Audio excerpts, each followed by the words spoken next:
Okay, I would like to welcome everyone to today's board meeting, including those listening via live stream.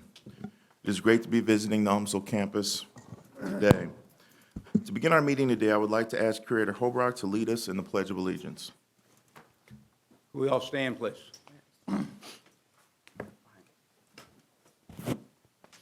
I pledge allegiance to the flag of the United States of America and to the republic for which it stands, one nation, under God, indivisible, with liberty and justice for all. Thank you, Curator Hobrock. Okay, we'll now jump into the chair's report.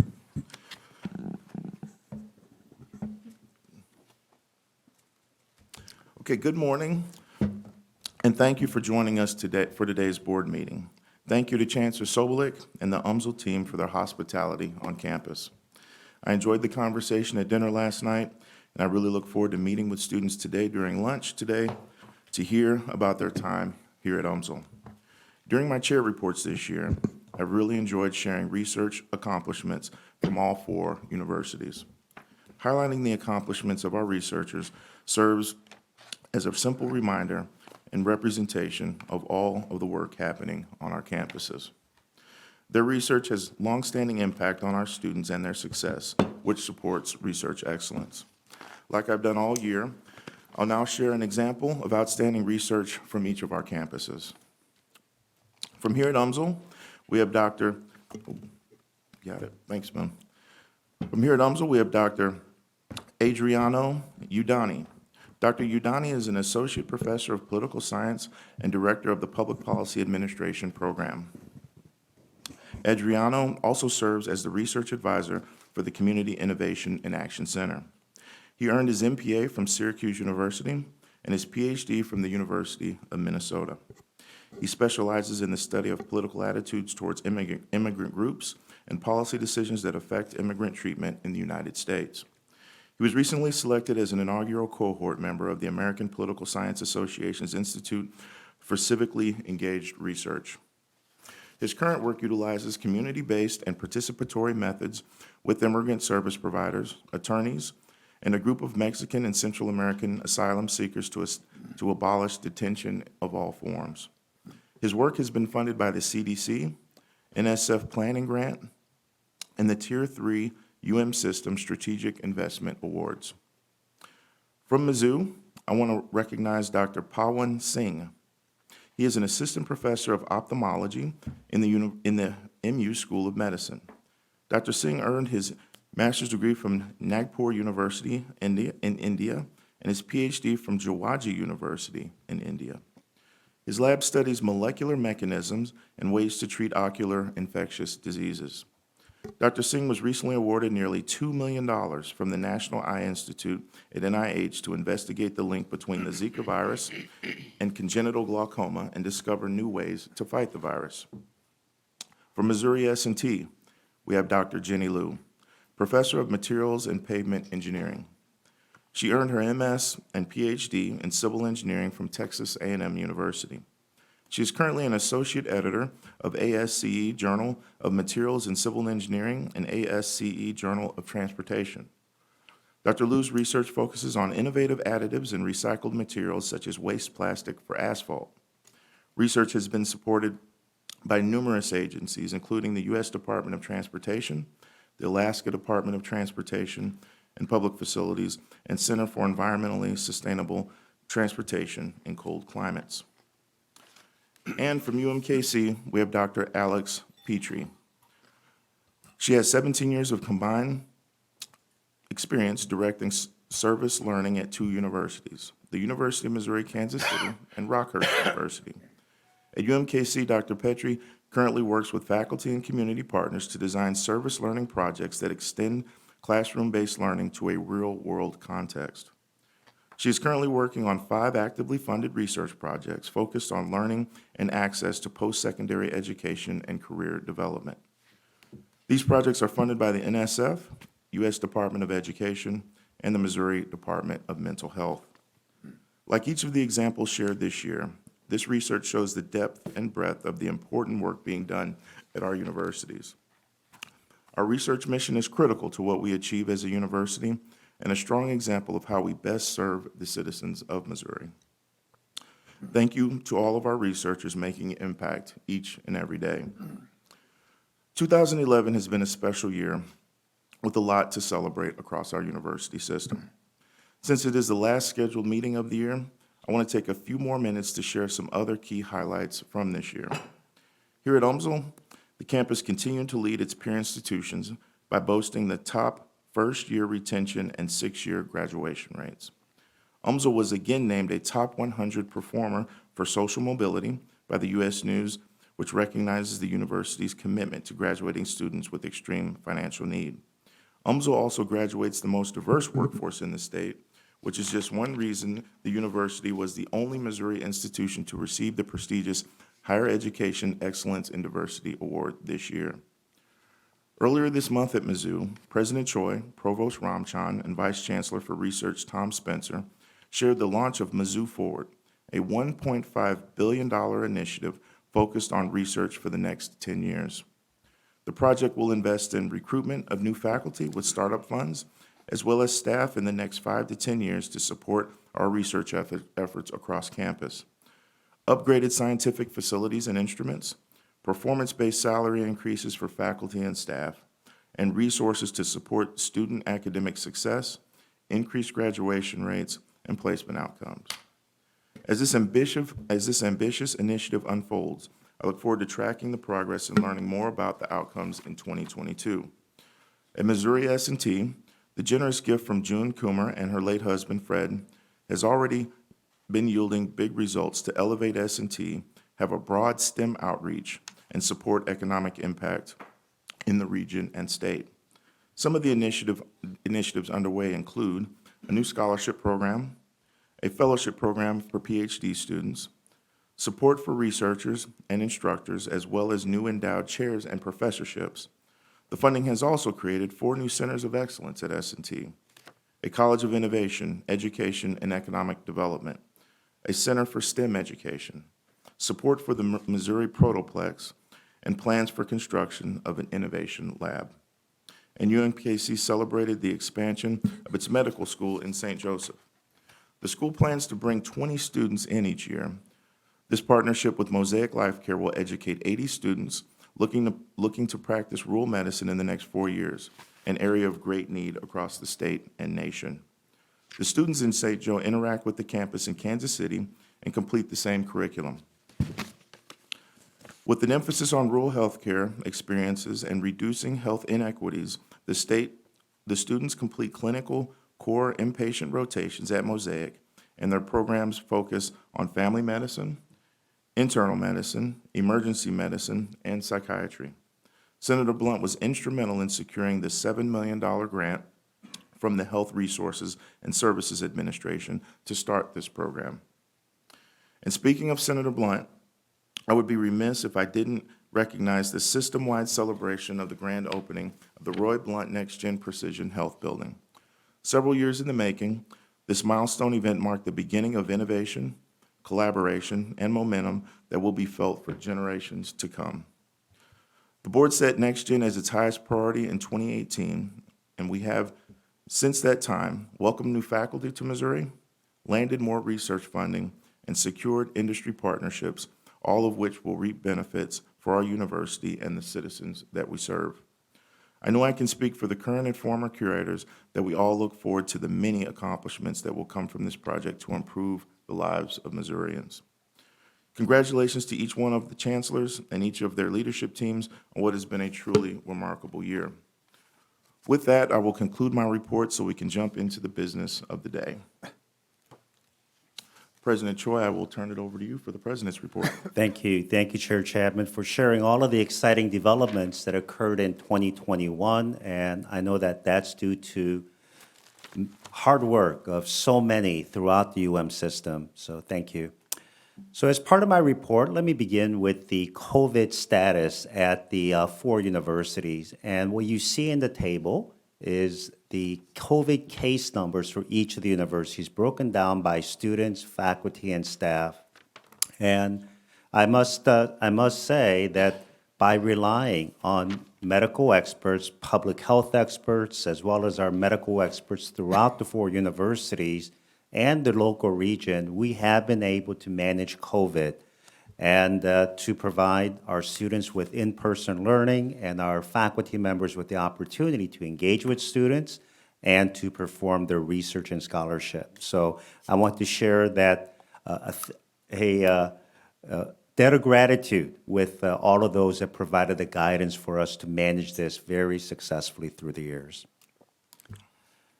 While at UMSL, I want to highlight a very exciting program led by Dr. Stella Marcoux. UMSL has one of the best opera programs in the country, as illustrated by the awards that they received for their productions.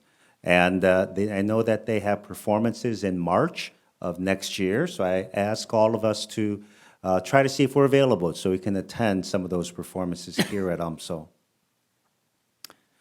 I'm very pleased to announce that Dr. Beth Hebner has been selected as the Presidential Awardee for Inter-Campus Collaboration, collaborating with colleagues at both Mizzou and UMKC. And she is a leading expert on criminal justice in the United States, and she's been awarded significant awards from organizations such as the MacArthur Foundation. As you may recall, the MacArthur Foundation provides what's known as the Genius Grants.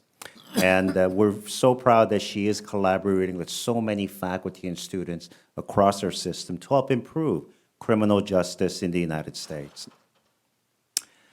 Dr. Randy Prather is a longtime faculty member in animal science at Mizzou, and he helped create, along with his colleagues Kevin Wells and many others, some of the best swine research facilities and swine research publications anywhere in the world. As you can see from the number of firsts, whether it's the first method of in vitro fertilization in swines to gene editing in swines, he has made an impact in so many areas that go beyond animal science. Very recently, on October 21st, NYU Langone University researchers and surgeons performed a very successful kidney transplant. And this kidney was developed using a gene-modified swine that reduces the likelihood of rejection by the human once the transplant occurs. But this swine and the kidney that was produced from it was only made possible by work that was done by Dr. Prather 20 years ago at the University of Missouri to develop the genetically modified swine with that special type of kidney. So there's so much work that we do at the university, at all 4 universities, that make an impact in the community, but also to society. Let me lead right into student success and share with you some of the numbers that we see. This is early, still early in the application process, but we are seeing very healthy increases throughout the system. We're seeing that Missouri S&T is seeing a slight decrease, but as you may recall, last year they saw a tremendous increase from the prior year. At the transfer level, transfer students are very critical to our universities, and transfer students tend to do very well in our student success metrics, including graduation rates at 4 years and 2 years. And so we want to encourage more students that want to transfer to our universities. And a few years ago, we made it very easy for students to transfer from community colleges because we adopted the Core 42. At the graduate student level, we are seeing dramatic increases throughout. Now, while this is still early, this is a very good sign that the quality of our graduate and research programs are attracting some of the best students from the United States as well as from international locations. I'm very happy to share with you the graduation rate, which is really the gold standard, the 6-year graduation rate for our universities. As you can see, the trends from 2017 to 2021, Mizzou saw a very slight decrease to 72.6%. And Missouri S&T saw a decrease to 63.6%. But the other 2 universities are at their all-time highs And it's very good to know that this happened during the pandemic. Despite the challenges that students faced, our faculty and advisors, administrators provided the support needed by our students to compete. But I also want you to see how we have been doing over the years, from 2017 through 2021, and these are very important growth. At the Pell level, you can see that since 2017, our universities have made a dramatic improvement, especially at Mizzou and UMKC and UMSL. And I know that Chancellor Degani is developing more student success programs to increase graduation rates overall. There's a bit of a, I would say, not comparing apples to apples situation with S&T, because primarily their students are science and engineering students who we know throughout the country have a lower graduation rate. But we know that Chancellor Degani is focused on increasing completion. For African American students, I would like to ask you to refer to the data from 2017 through 2021 for Mizzou, an almost 14-point increase in that period. That is a dramatic, dramatic increase. And it goes to show that the level of support that we provide to our students, all students, is making an impact. And the difference between the overall graduation rate of 72% to 65%, that 7% difference is one of the smallest that we see among public research universities. And once again, I know that Chancellor Degani is going to work on the graduation rate for Black and African American students. And on the Hispanic student side, we're also seeing increases year over year.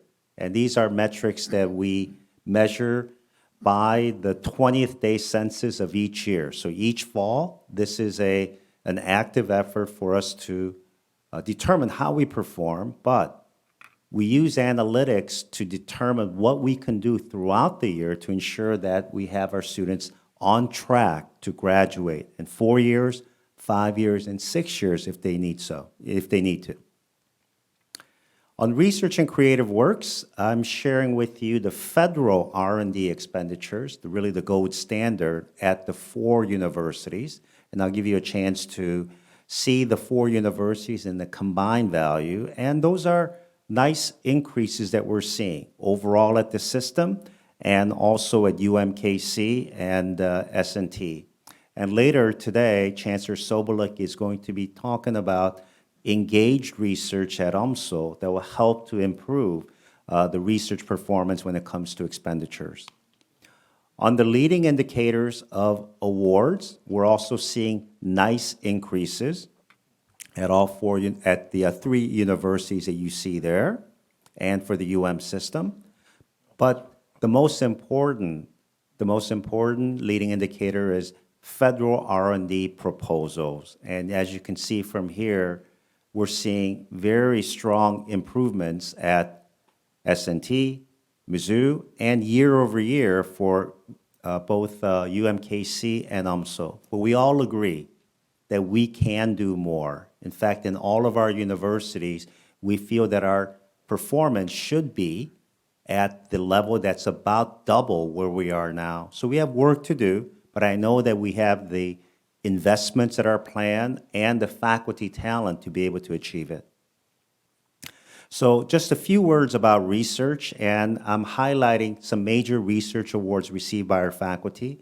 At UMKC, Professor Tony Caruso is a member of the physics department, and he and his colleagues that work throughout the UM system have very special projects that work on directed energy technologies, whether it's directed energy using microwaves or lasers, to be able to do counterintelligence and countermeasure activities to help protect our war fighters.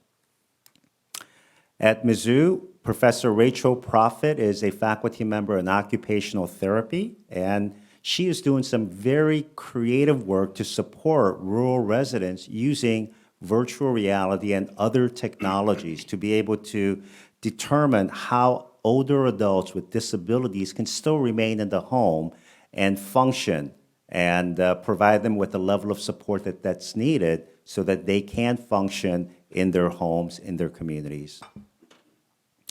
Missouri S&T Professor Ronald Malley received a major grant from Department of Energy, and with colleagues Laura Bartlett and Jay Huang and Jeff Smith, they're developing very efficient operating systems that can be used for a variety of manufacturing technologies. And you may recall that Dr. O'Malley and Dr. Bartlett are co-leading a major center on metals technology, lightweight metals that can be used for aerospace, for hypersonic aircraft, or more advanced armored vehicles to help protect our warfighters. And that here at UMSL, Dr. Jerry Dunn, a clinical faculty in psychology, is working on ways to help children become more adept at participating in the activities that would aid in their development. And this is a train-the-trainer program, and she's doing some incredibly important work working with colleagues all throughout the state of Missouri. The last slide is on philanthropy. And as you can see from this slide, I'll give you a chance to look that over for the 4 universities. There's a large blip, and the large blip is from Missouri S&T and the generous gift from Fred and June Kummer. But last year, with the pandemic and with all of the challenges that came with the pandemic, was a difficult year for many universities, except for Missouri S&T. But you can see that there is some positive rebound, and we look forward to sharing the exciting things that we do in student success, research, and engagement that will engage the donors, corporations, and alums so that they can make contributions to our success. So with that, Chair Chapman, that concludes my report. Well, thank you, Dr. Troy. Do the curators have any questions for Dr. Troy? Okay, moving on. Remington, please proceed with the student representative report. Thank you, Mr. Chairman. So last week, members of the Intercampus Student Council were able to join in Columbia with Curator Williams and Winokur. So thank you for hosting us. It was a great time for us to be able to mingle in person with leaders from all 4 campuses, all 4 campus student government association presidents, and some of their vice presidents and other campus leaders from ASIM and other groups were able to join us and really be able to enjoy each other's company. And besides that, in our regularly scheduled meetings, we've been working on looking at CRRs that impact students, some maybe changes to degree programs, and changes in financing that could be coming down the line. And then in Columbia, these are a couple students that we wanted to make sure we highlighted the work they're doing in and outside of the classroom. First, on the left of the screen there, we have Michaela Pulsifer, who really came to work at Mizzou, she said, due to the strong faculty and bonds between advisors and students. And she recently was awarded the American Geoscience Institute Award and was only one of 2 recipients in the United States. So quite the honor, and she was recognized for her work on the Spice Rack project that looks at sections of rocks and fossils throughout different periods in history. And then on the right there is Corey McNeil, a second-year photojournalism PhD student who's actually focusing in combat photography as a veteran. So we want to thank him, A, for his service, but B, also recognize a unique project that he just wrapped up, which looked actually at the Mizzou Botanical Garden. So we're a little bit surprised combat photography and the Botanical Garden didn't necessarily go hand in hand right off the jump, but he was able to spend 10 weeks and capture over 8,000 photographs of the staff that works throughout Mizzou in landscaping and gardening, and distill that down to a 12 final shot presentation that was highlighted at a Friends of the Botanic Garden last week. And then in Kansas City, the Roos are really learning through community projects and being able to give back to the city and the wider community. So on the left there, over 40 dental school students and faculty were able to join Team Smile, United Way, and the Chiefs at Arrowhead Stadium to do initial consultations, x-rays, secondary visits for members of our community, mostly children. And that's a program that's been going on since 2007 and happens annually, and is just a great way for our dental students to get hands-on experience, but also give back in a meaningful way. And on the right, as I'm sure many of you know that have been to our campus, our university in Kansas City, the streetcar is planned to make it down to our campus, and it's presented a unique opportunity for faculty and students to work hands-on a project that goes beyond the university's physical footprint into the actual city community. So students have had the opportunity to contribute ideas for the new UMKC streetcar stop that'll be at the edge of the Volker campus. So Jordan Salt's a senior UMKC design student who really emphasized that knowing that project will obviously far outlast his time as a student, but also impact the city members and community members around our campus was important. Here at UMSL, we have some great stuff going on as well. On the right there, we have two DBA students, Emily Lane and Matthew Alplin Holtz, who've been receiving pretty wide acclaim for their paper highlighting communication strategies and changes and challenges that have came out of remote work. And they're recently recognized in Florida, as you can see there. Looks like they're a little bit surprised, but at the Engaged Management Scholarship Conference, they took home the Best Paper Award. So a big congratulations to them in their first year of the DBA program for really bringing some recognition to not only their work, but the work that the UMSL DBA program is doing. And on the left, Governor Parson and Senator Williams were able to tour the nursing simulation labs here. So that's something that I think the majority of us have been able to see and walk through as well. And as we talk about how do we develop the next workforce for Missouri and the region and the country, this is a great hands-on example of how students here in our system and here in St. Louis are learning in a safe environment that not only strengthens their skills as students and as prospective nurses, but also is proactive community members. And finally, to highlight a couple things going on at Missouri S&T, on the left there is Dr. Serengapini, who is working with students to develop leader-follower robots, search systems, and research systems. This is technology that's used through different remote-controlled vehicles to help with not only the military, but also civilian work. So it's a great example of him working with a team of students, not only to develop the technology, but to put it into actual use, and how that keeps us safe here and around the world. And finally, I want to close with Ian Buffington, who's a senior at Missouri S&T and is from Jackson, Missouri. And when he was on his way to tour S&T, he got an email that he'd receive an ORTC scholarship.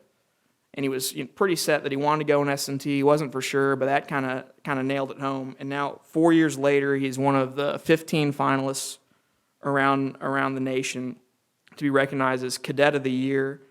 And he's up for that recognition due to his work with the Phelps County community, organizing a food drive to help feed over 300 Phelps County families.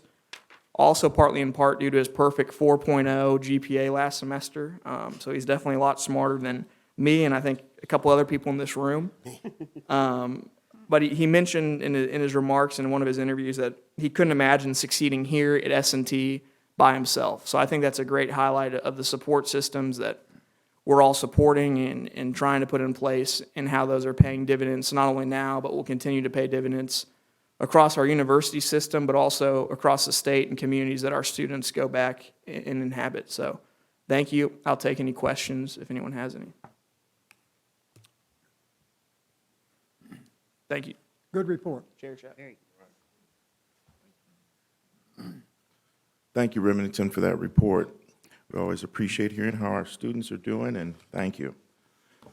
Okay, the board would like to recognize current and former members of the board, including Curator Julia Brunsick, Marcy Graham, as well as former curators Dave Steelman and John Sunbolt. First, I'd like to ask Curator Brunsick to come to the podium, please.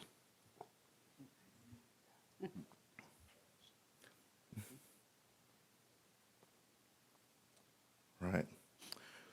Julia, it is my honor to recognize you for your service to the board and the university with this resolution.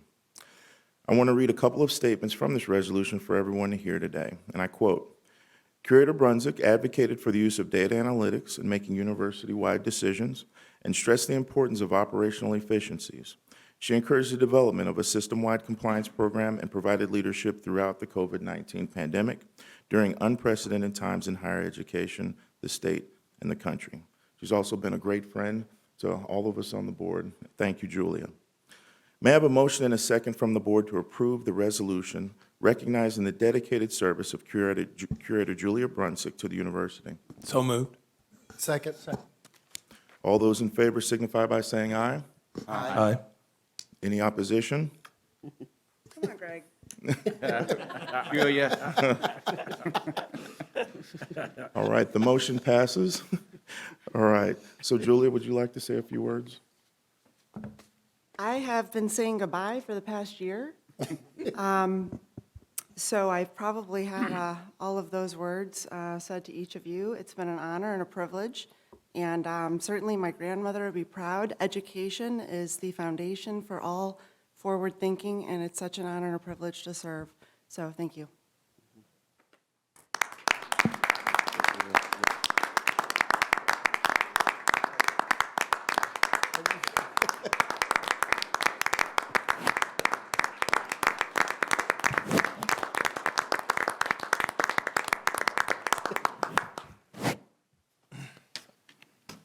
Curator Graham, could you please come to the podium?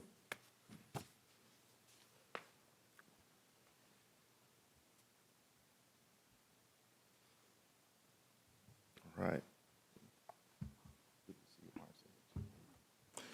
It is my honor to recognize you for your service to the board and to the university with this resolution. I want to read a couple of statements from this resolution for everyone, and I quote, Curator Graham diligently worked to originate a development session for strategic planning with curators, the president and administrators from both the UM system and the 4 campuses. He was passionate about effective communications and public relations. Curator Graham was described by other curators as a bridge builder and a connector. That is very true. And in 2020, the St. Pat's Board of Missouri S&T selected Curator Graham to be knighted in the Court of St. Patrick, which celebrates St. Patrick as the patron saint of engineers, honoring Marcy for his outstanding service to the state, the nation, S&T, and to the St. Pat's tradition. May I have a motion and a second from the board to approve the resolution recognizing the dedicated service of Curator Marcy Graham to the university? So moved. Second. All those in favor signify by saying aye. Aye. All those opposed, nay. All right, the motion carries. Marcy, you're also a great friend and mentor to so many of us, and we really appreciate you. We love Edna May as well. You're a family man, and you have really treated us like family as well, so thank you, Marcy. Would you like to say a few words? I would.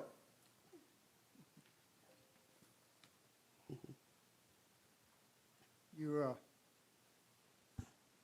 never want to give a lawyer a chance to say a few words, but yes, I do want to share some thoughts and observations.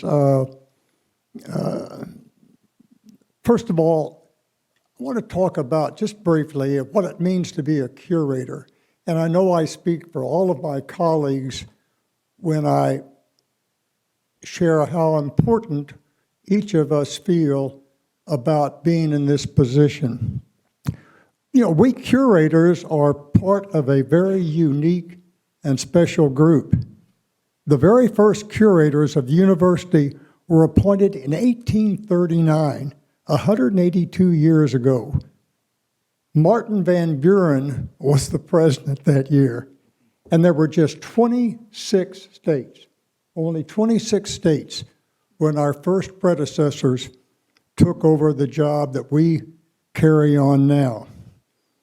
Thomas Allen was the first curator to be appointed, and my friend, good friend, Keith Holloway, if my math is correct, is the most recent to be appointed and is the 424th curator.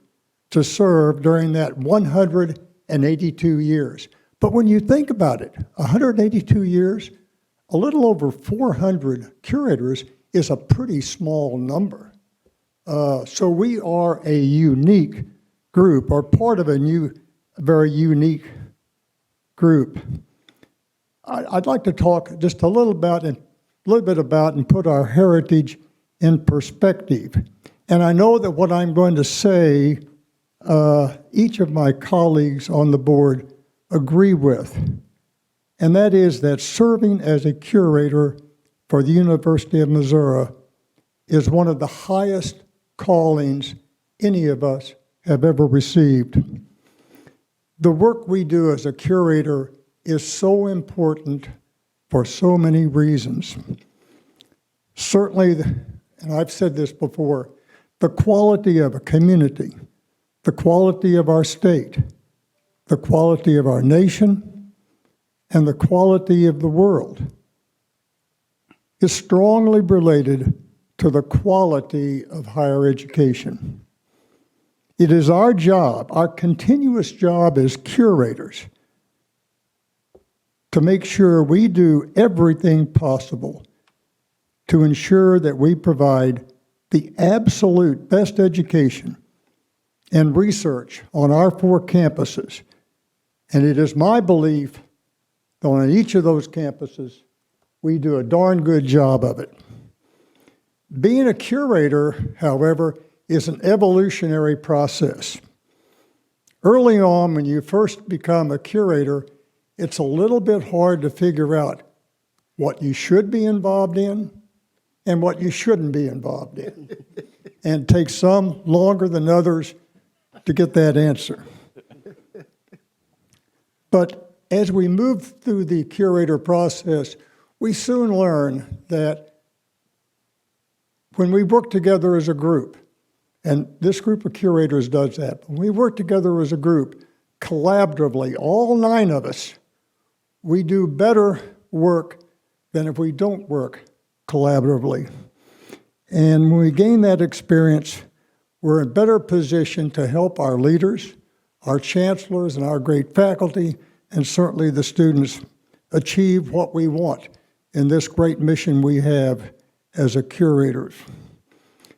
As I'm sure all of you, my fellow curators, as you end up your term, and I'm just about to finish 7 years of my 6-year term, you look back on what you feel good about that was accomplished by the board during the time you served. And I can identify 2 things that are very special to me. During the first 18 months of my curatorship, I was privileged to make a motion to bring an educator from the University of Connecticut to Columbia as the president of our university system, Dr. Moon Choi. And that has made a significant difference in our university, our system, and our campus. Also, shortly after that, I was privileged to be involved in the early workings of developing this great next gen, which all of us just a couple of 3 weeks ago were present in Columbia. And I know the pride, you could see the pride on every single curator and every single person in attendance of next gen. It came to fruition.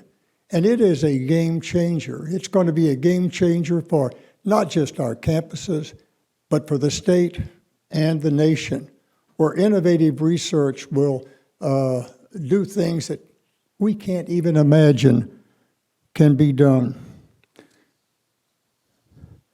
So I feel good about what we've done as a curator. I look forward to continuing to support the university and everything that we do, and I know that I speak for each and every curator when I say we know what we do is important, and we're going to continue to do the right things for our university for the right reasons.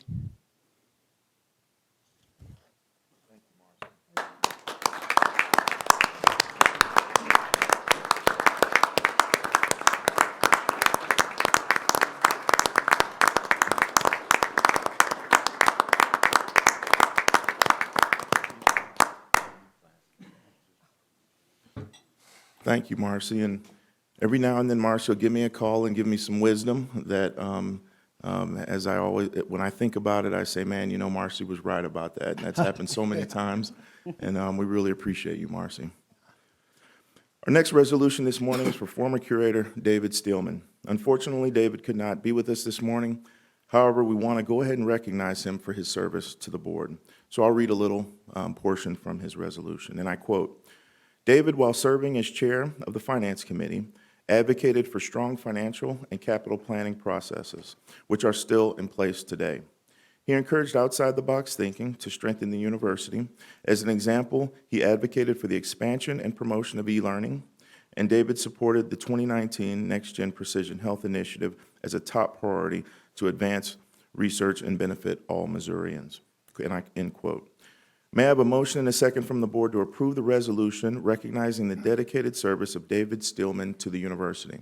So moved. All those in favor signify by saying aye. Aye. Any opposition? The motion passes. Okay. Our last resolution this morning is also for former curator and personal hero of mine, John Sunvolt. Unfortunately, John is also unable to be with us this morning. However, we will go ahead and recognize him for his service to the board by reading a portion of his resolution. And this is in John's words, and I quote, "It is the University of Missouri, not a university in Missouri. It is the collective strength of the board, the president, faculty, and staff, all working to improve the lives of students and citizens of the state," close quote. May I have a motion and a second from the board to approve this resolution for John Sunvolt? So moved. Second. All those in favor signify by saying aye. Aye. Any opposed? Okay, the motion passes. All right. Thank you, everyone. Really appreciate it.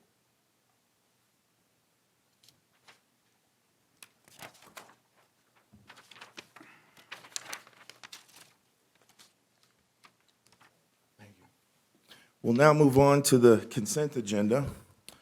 As you can see from the materials posted online, are there any questions from the board? Take your time regarding the consent agenda items. Any questions whatsoever? Okay, hearing none, may I have a motion and a second from the board to approve the consent agenda as presented in the board materials? So moved. Second. All those in favor signify by saying aye. Aye. Aye. Any opposition, say nay. Okay, the motion carries. Curator Hobrock, I now turn it over to you for the Finance Committee meeting. Thank you, Chair Chapman. Today, we have, the Finance Committee has one informational item and 7 action items, so we're going to be a little bit busy today. And I would ask Ryan Rapp, Executive Vice President of Finance and Operations, CFO, to review the financial performance for 2021. Thank you, Curator Holbrook. Just giving the timing of the September meeting, being early, we didn't have the opportunity to cover our financial results then. So at this meeting, we're going to go over how we ended up in FY21. There's additional materials contained in your mailing, so I'll just cover the highlights. I think that, FY20 was challenging financially. But then as we looked into FY21, really thanks to the stimulus funding we received, the investment performance we saw, and then also the cost reductions that were enacted, we saw a strong recovery in fiscal year 21. That being said, the challenges that we faced prior to the pandemic still exist, albeit to different extents at each university and within MU Healthcare. But I think the key things that we have to remain focused on as it relates to financial performance haven't changed, which is where can we find revenue growth, cost containment, cost reduction, and increased productivity. Additionally, I want to remind, as we'll be bringing this forward in February, the consolidated financial plans, but also the financial plans and financial performance metrics for each university at MU Healthcare, the additional autonomy that was granted to each campus with the creation of the Council of Chancellors, Also increased accountability through the Financial Performance and Accountability Collected Rule that was approved by the board last fall. In this chart, I'm just showing on the solid line. If you look at it, that gives you what our actual performance was in terms of revenue. The dotted line is showing you what we laid out in terms of our FY19 long-range financial plan. If you combine those 2 years and you look at it, we roughly performed as planned. That being said, we are actually in the process right now of updating those plans, and we'll be bringing those forward to the board for approval in February, and that will serve as the jumping off point then for our annual budgeting process as we move into FY23. Just to think about this in terms of the numbers, we focus on operating margin being one of the 4 current financial performance metrics we're focused on. This is just trying to get underneath what I was highlighting at the beginning of, yes, we had a strong operating margin. That being said, if you took the one-time cost containment measures of almost $100 million and then took the federal stimulus funding out of that, on a consolidated basis, we performed roughly in the range we would expect, which our target there, which includes the health system, is 5%. If we wanted to take a closer look at each university and its performance, the yellow checks you see on the chart, again, those are going to be reset, and we'll bring forward recommendations in February. But those were the targets that were established as part of the FY19 long-range financial plans, and then the bars are showing you the 5-year average performance by the various units.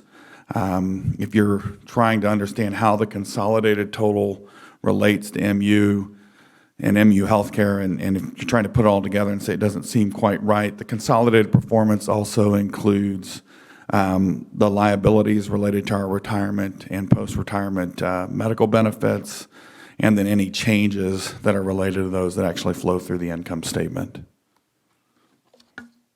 This is just to give you some context of our consolidated performance, and I just state this to keep awareness of what really drives it. MU and MU Health, and as I think Dr. Barron touched on during the Health Affairs Committee meeting, healthcare continues to be a growing part of the organization. From a revenue perspective, the two combined represent over 75% of the revenue. So really, as their performance goes, so goes the performance of the entire university. As I talked about revenue growth, I think it will be a key for us. This really highlights some of the challenges we've seen at all 4 universities over the last 5 years in terms of revenue growth. You're starting to see that improve in FY21. We do think we are poised to see some growth there in FY23, and then we'll be talking about what we see in terms of over the next 3 to 5 years in February. But I think it's important to realize that MU Healthcare has driven a significant amount of our revenue growth over that period of time. It's approximately 40%. I think just to revisit, one of the reasons why do we focus on financial performance, from my vantage point, it's because it's what supports and underwrites the mission of the university. We can use debt, we can use reserves, they can all be leveraged, but debt needs to be paid back and reserves need to be replenished. I think the margins that are generated are what allow us to make the investments that are necessary. They also provide, at a base level, financial stability for each university, and I think it served us well during the early onset of the pandemic. And, luckily our worst case, or even probably base case scenarios that we were planning for at that time didn't come to fruition. I think in closing, we are resetting our financial plans and targets, but I just, as we prepare for the February board meeting, want to remind the board about the financial performance and accountability that was established in the collected rule that was passed last year, and the board does approve the financial performance targets along with the financial plans, both on a consolidated basis and for each university and MU Healthcare. And then university leadership is responsible for performing within those targets over that period of time. And, failure to meet those targets over that period of time can have repercussions that are contemplated in the CRR. With that, I'll stop and take any questions members of the board might have. Are there any questions from members of the board? Yes, Ryan, first of all, I appreciate your report, as always. You mentioned, obviously, the federal stimulus funding, which is one time. You also mentioned the one-time cost containment measures of about $98 million. Is there a portion of that that could maybe be more than, be more permanent savings? So I think the 98 million, 60 million of that's driven by travel and meeting expense. 24 of that was driven by reduction in either our utilities, the fact that maybe we weren't fully occupying buildings. Our goal would be that we're going to capture some of that as permanent cost savings. I think from a travel perspective, while we expect it to bounce back, especially for faculty that are needing to travel to conferences, a lot of that's on grant funding. But I think through the use of technology and Zoom, I think a lot of the travel we do across the state, we'll see a reduction there that would be permanently baked in. The other large opportunity we have, I think, and I think you'll see this as a focus in February, we have opportunities in terms of not only space reduction, but improved space utilization that I think could recognize some of that as permanent savings as well. The other thing, as far as the temporary salary savings, I don't see that being maintained. That being said, you can look at some of the charts in there. Our salaries were down on a permanent basis, but not significantly. But I think what you have to look at is the workforce is changing. Our tenured faculty is actually increased. Our non-tenured track faculty have decreased. When we look at it on the staff side, we continue to see that movement away from the office support, administrative roles to we're increasing our investment.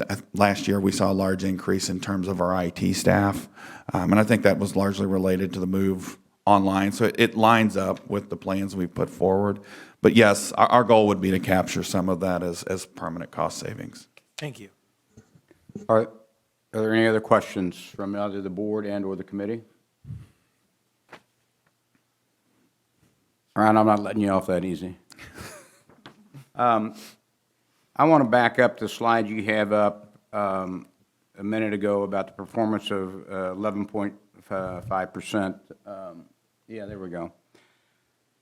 I want to point out that when you adjust everything, we still met our targets. In other words, we exceeded our targets, but if you back everything out and just look at it by itself, we met our target goals. Is that correct? That is consolidated correct. basis. That is correct. Okay. That was during a pandemic. That was during a time when it was very difficult. That was a time when it was hard to make things occur, but we still made it, correct? Correct. I believe these goals that were established by the board are hugely important. And I guess I want to make a statement here more than ask a question. If we can do it in a difficult times of the pandemic, we can do it again going forward. And so as we put together the projections and the expectations, I just want to drive home the point, and I want the board to drive home the point, the expectations is for management to deliver in the future the expected returns so that we have the ability to do next gens, to maybe go to the Missouri Valley Conference in Kansas City, to continue to do the innovative stuff that Mo's trying to do down at S&T relative to manufacturing, and to consolidate the campus here in St. Louis to be more efficient. So I guess this is just a little bit of an epistle to you to drive home the point that I, as finance chairman, and I hope the board will support me on that, that we will expect these financial goals met in the future. Now I want to change topics just for a moment. Let's talk about your pension liability. I know it's it was highlighted in a lot of the materials I read. Talk to us just for a moment about our present liabilities, like unfunded liabilities, like $315 million, and our total unfunded is like $4.6 billion. So talk to me about how we're doing in that whole arena. I've said this, I think on a relative basis, our plan continues to be well-funded. As of June 30 year end, now that doesn't drive the actuarial valuation because that is done as on a 10-1 basis, and that drives what our cash contribution is. But it's June 30, it's 94% funded. I don't think, though, we can just sit here and say, well, everything's great. While that net pension liability dropped from $315 million, recall that last year it was close to $1 billion. So it can move pretty quickly. And that's really driven by the total liability. And I think you've got to remember we've still got a $4.9 billion total pension liability out there. This spring, this spring we will bring a plan forward to the board that will really come after this from two perspectives. One would be looking at a contribution strategy, and the other would be looking at our investment strategy and revisiting that. And so, as we think about it, the goal would be to kind of limit the volatility in the annual required contribution, but then address the unfunded liability in the most efficient manner possible, and understanding some of the risk tolerance. But I guess I'm trying to prepare the board that we are probably going to be recommending that we take, it will be measured, but take some additional risk in terms of investment strategy. And we think coupling that then with enhancing our contribution strategy provides us with an opportunity to really limit that volatility in terms of contributions over the next 5 to 10 years. I think I read in the materials that as aggressively as we've been, that we can possibly look in about 10 years to be 100% funded. Is that your best estimate today? Yeah, I think that would be, as we work on that strategy, that would be the goal. And certainly, I don't think we can sit here and say, well, we would expect to see the similar investment returns that we saw this year, but I think there is some opportunity for us to go after that.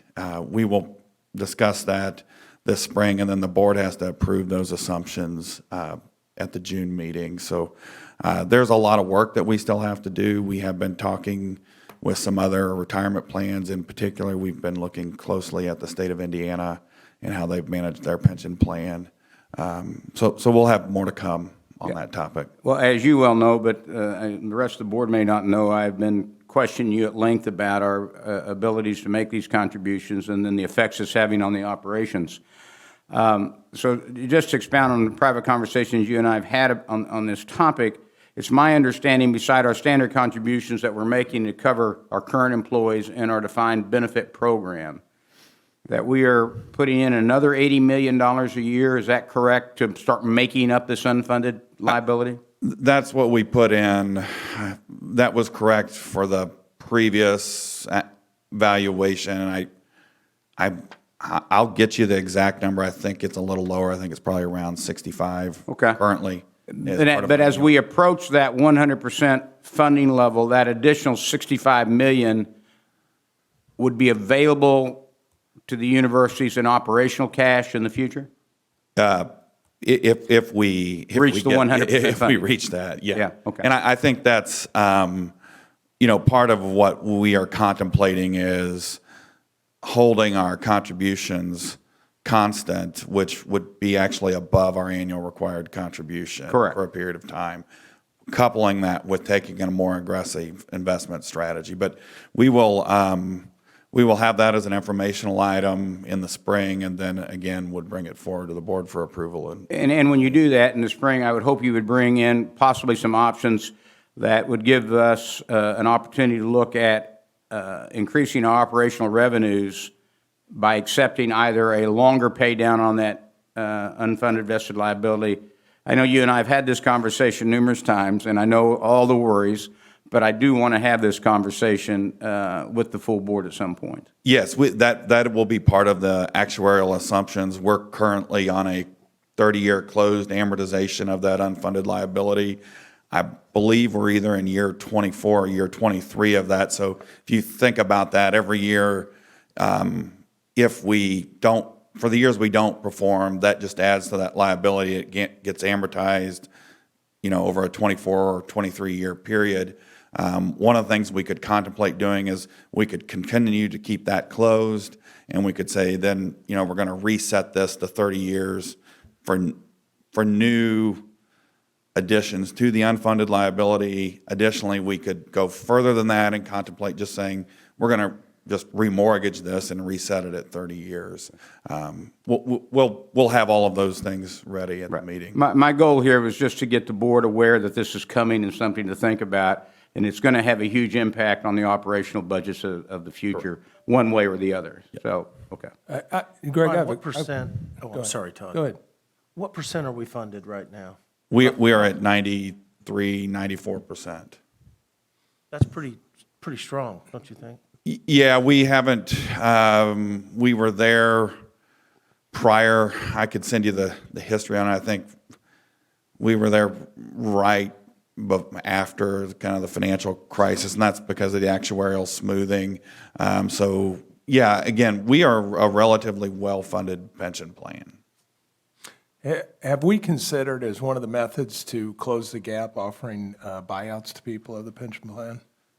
That's not something that we've currently considered. If the board would like us to contemplate that and the information we bring forward, we can. Well, I think they've had some great success with that in some areas. Okay. It might be, if you take it all now, you get it at a discounted rate, but that takes that risk from us as well. Yeah, I know, again, I think it would, without getting into the specifics, it all depends on how you define the program.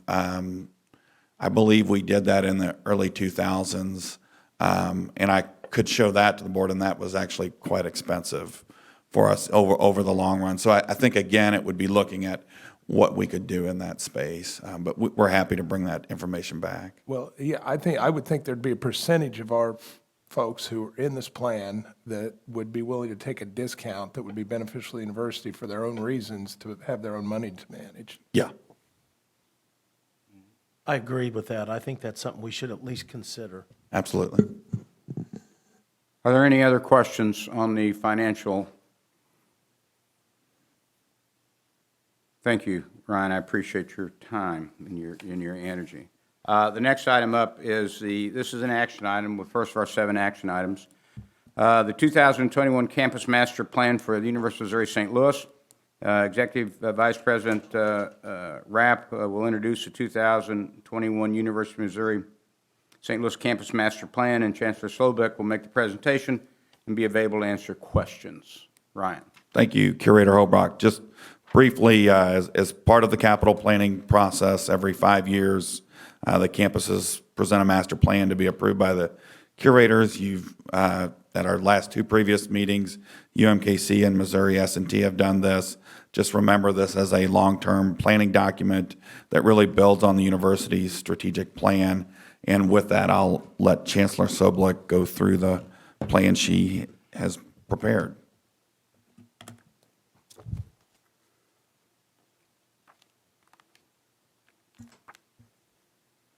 Thank you, Ryan. I'm really pleased to present this plan. We have been working probably for the last 6 to 7 months with Lamar Johnson Collaboratives on this plan, and it's taken our entire campus and our community to work on this. And I will say, on behalf of my leadership team, this has actually been a lot of fun. So more fun than maybe Chancellor should have sometimes. Now, the University of Missouri St. Louis was founded in 1963 on the grounds of the former Belle Reve Country Club, whose membership moved its operations to West St. Louis County. And since that time, the university has expanded its boundaries through a series of building and land purchases from other organizations that were similarly moving or closing. The university, on the other hand, chose to stay, to be an anchor for the neighborhoods that surround us and for the St. Louis region as a whole. That explains a lot about past master plans that were developed for the university and approved by this Board of Curators. Past plans focused on expanding our physical footprint to purchase property that could be used immediately for academic purposes, to safeguard our boundaries, or a combination of both. And this plan is different. And I know that you have the plan in front of you here, and as I go throughout the discussion of this plan, I will point to specific page numbers in this 120-page document. So this 2021 master plan seeks to consolidate and concentrate our operations in order to sustain excellence in our academic and academic support programs. It also provides a blueprint for community development that creates campus life for our students and badly needed amenities to serve North St. Louis County. This presentation, is a short overview of that 2021 master plan, and we have provided you with that larger plan document, which is again more than 120 pages, and I'll refer to that.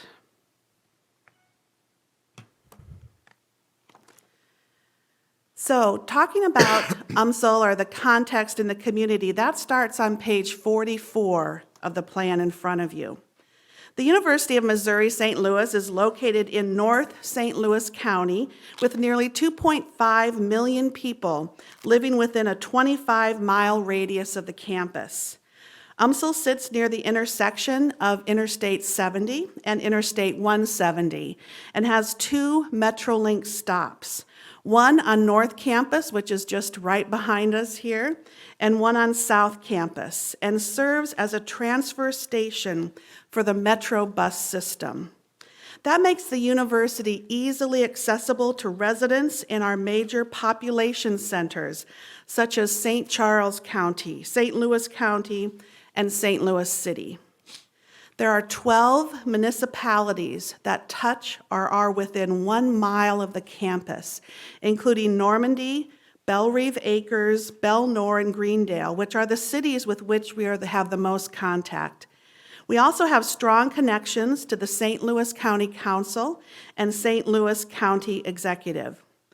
The overall setting of the campus is among residential neighborhoods, which provides our students and employees a very safe environment, and that's definitely a good thing.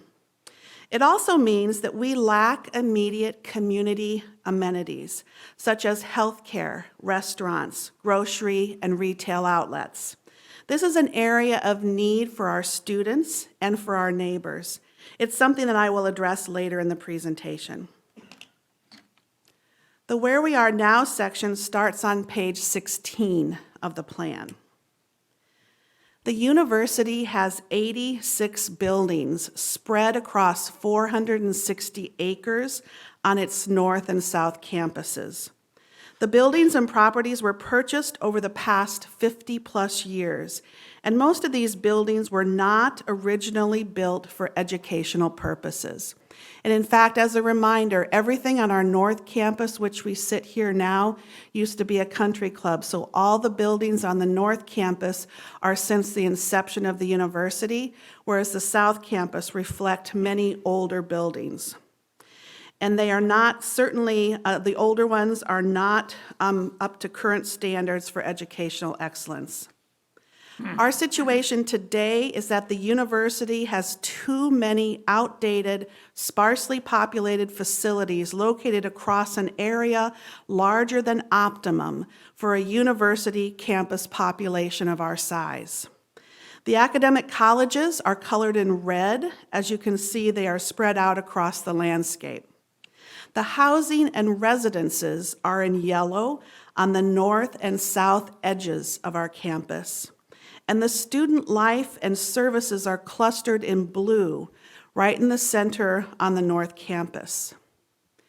This master plan focuses on clustering academic colleges in the quad area of our North Campus, where you see the College of Business and the College of Arts and Sciences in red, and where you see most of the red clustering. This will create a vibrant academic core near the student services and free up other areas for campus and community development while better using the Metrolinks as connections to the world. The master planning process starts on page 4 of your plan there. In keeping with our commitment to hire locally, the university retained well-regarded Lamar Johnson Collaborative to help us develop the 2021 master plan. I have to say that I've been extremely impressed with the firm's performance, taking campus and community input and providing us with a plan that transforms what we can do for our students and for our neighbors in a way that past plans had not addressed. The new plan is structured by an overall vision from campus leadership and campus groups, such as the University Assembly, Faculty Senate, Staff Association, and Student Government Association. It is also informed by extensive analysis and engagement, including surveys, interviews, focus groups, and workshops that reached over 1,500 individuals. We've met with mayors, and I'm going to emphasize the S on mayors, county council members, business leaders, civic organizations, economic development agencies, and held multiple community meetings to share and to listen. This plan has been well vetted. The key drivers of change are found on page 58 of the plan in front of you. The consensus from our interactions with internal and external constituents was for the university to change direction, to consolidate instead of expand, to focus its operations into core clusters, and to repurpose underutilized assets in cooperation with the private sector and other public partners. There was a strong feeling this change in direction would serve the campus and community better well into the future. Students would receive concentrated support and enhanced campus life opportunities, and the public would have access to amenities and job opportunities not currently available in North St. Louis County. The overall master plan starts on pages 80 through 86 of the plan in front of you. The long-term campus plan creates a vision for the physical framework of UMSL. This framework defines the structure of the campus in terms of open spaces, mobility networks, land use, and buildings. The long-term plan helps to guide decisions for investments so that the campus is built in a coordinated fashion over time. While the short-term actions described in Chapter 8 are a priority for this plan, it is important to establish that long-term plan to ensure that short-term projects are collectively working to realize the broader mission. The long-term plan is flexible in nature so that the general framework of the plan can be followed, but as circumstances may change over time, the implementation of the plan can be adjusted. This plan is not about building more, but building smarter, focusing future investments in ways that will advance UMSL's mission and better serve its changing demographics and seek partnership opportunities to maximize UMSL's impact in the community. The plan clusters academic and community functions, demolishes old buildings, and frees up space for future mixed-use areas and public-private partnerships that benefit both the university and our community. The map to the right can be found on page 80 of your plan. Existing UMSL buildings are in white. Potential future UMSL buildings are in blue. And potential future partnership buildings are in red, clustered along Natural Bridge Road on our south campus and to the northeast portion of our north campus, both areas abutting our north and south campus metro stops. Key elements of the long-term plan can be found on the left side of this slide and on page 86 of the plan you have. And they include strengthening the academic core on the North Campus, the blue areas on this map to the left, maintaining and adding to the health sciences core on the South Campus, the purple areas, expanding the Eco Commons, which is that dark green area that runs throughout both North and south campuses. Building a transit-oriented mixed-use development at the UMSL South Metrolink station, which is the brown area. Relocating the baseball diamond and creating an athletics district at the northwest of campus, which is that upper northwest corner light green area. Consolidating artistic operations in and around the Arts Administration Building and the Two Hill Performing Arts Center, the light blue area in the middle. Building a transit-oriented development at the North Metro Station with mixed-use, residential, retail, and university uses, the orange area in the upper right. And developing partnership opportunities for commercial development at the north edge of campus, which is that light brown area. The consolidation and leveraging assets can be seen on page 27 of the master plan. This is phase 1. So the new master plan outlines an implementation strategy over 3 phases, the first of which covers years 1 through 5, the slide of which you see here. Phase 1 is focused on the relocation of academic units, such as the College of Education, the College of Optometry, the Department of Music, and the Department of Art and Design, and make targeted renovations of the College of Nursing, the Honors College, and university libraries. We call this the renovate, relocate, remove phase, and it will have a dramatic impact on the quality of education and on our budget. The buildings outlined for demolition, those indicated in red on this map, are among the oldest and most outdated on campus, with a Facility Condition Needs Index, an FCNI, of over 0.41. The University of Missouri system has an FCNI goal of 0.30. We calculate an annual operating savings of nearly $1 million when these facilities are removed. We will also reduce campus-wide deferred maintenance by more than $47 million.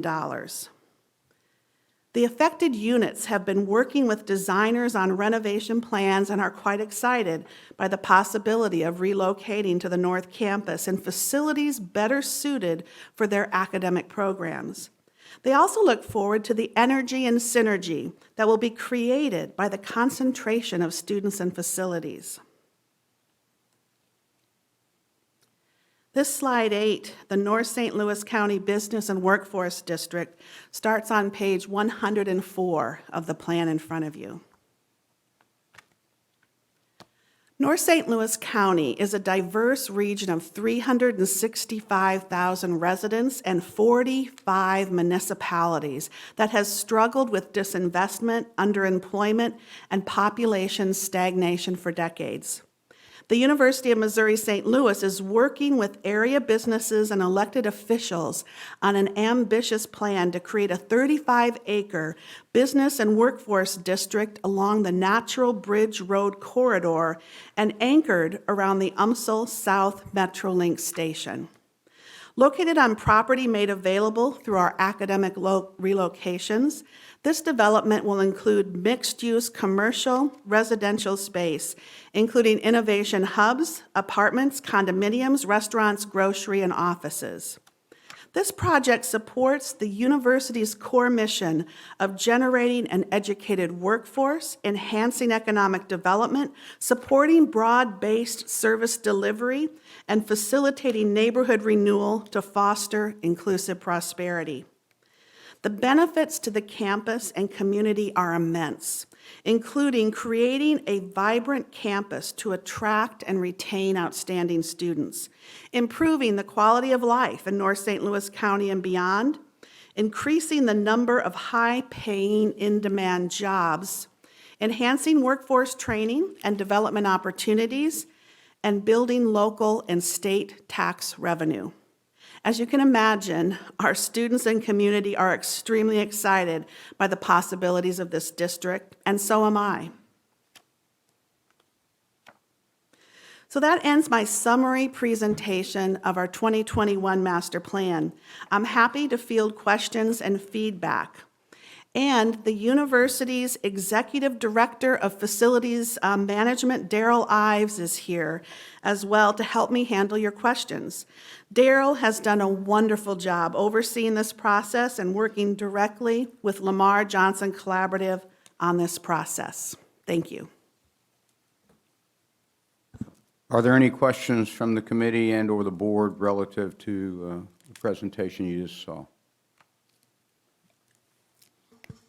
I do have a question. Everybody else may understand this, but how are we going to pay for this? So this is the overall plan. So this directs the future investment. Right now, we have within our own budget ways to start, and we have started, consolidating our academics unit onto North Campus.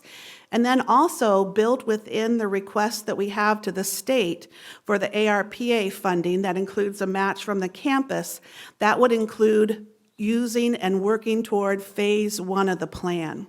But overall, right now, we're working on those connections with our community partners for those requests.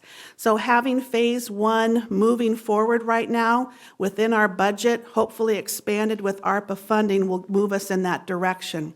But the rest of the plan then lays out the framework for our further investment.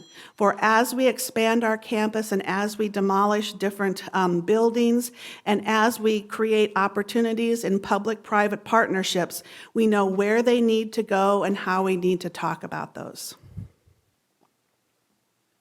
Kristen, the loop road off of Florissant looks like a critical piece of the plan. What will it take to accomplish that? You know, that's further down, like when we talk about phase 1, 2, and 3.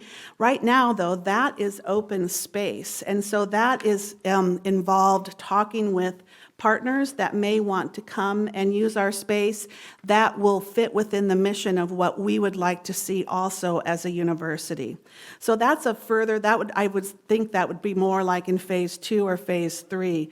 But depending upon opportunities, it could move forward depending upon the funding and who would like to see what in that area, and if that aligns with us and what the board would like and with our mission, we would be very open to that. The location is a great location.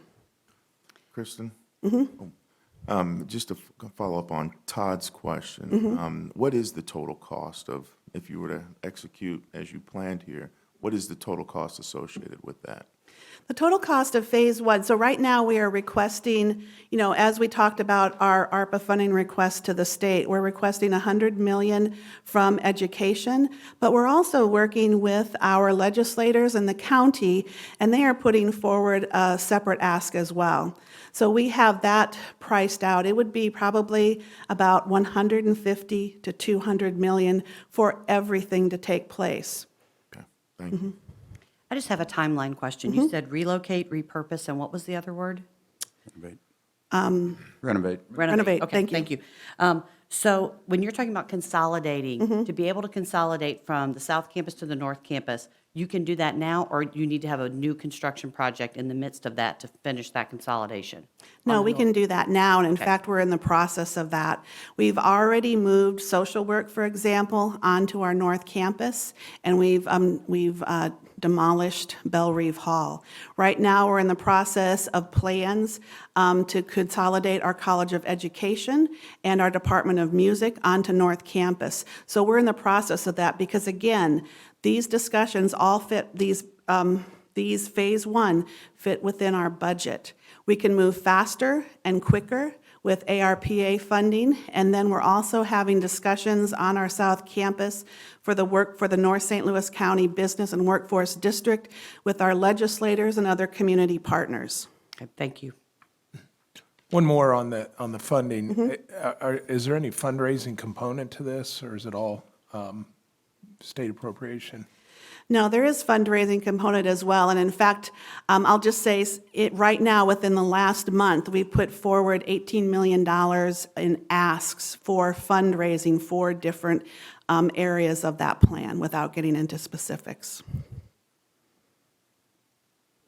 Just to clarify, the master plan will then inform the financial plan and the capital plan that comes forward. So I think, the time horizon here is over at least a 15-year time horizon. So just, I think is how it will be funded. To me, the board should be looking then when they see capital plans and financial plans that are consistent with the concepts or framework that are outlined in here for each of the universities.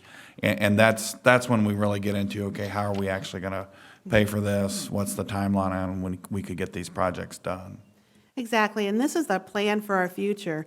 The way that we at UMSL have been operating the previous plans, it's about acquisition and expanding out. We are too dispersed. We need to remove our deferred maintenance. We need to consolidate our academic core.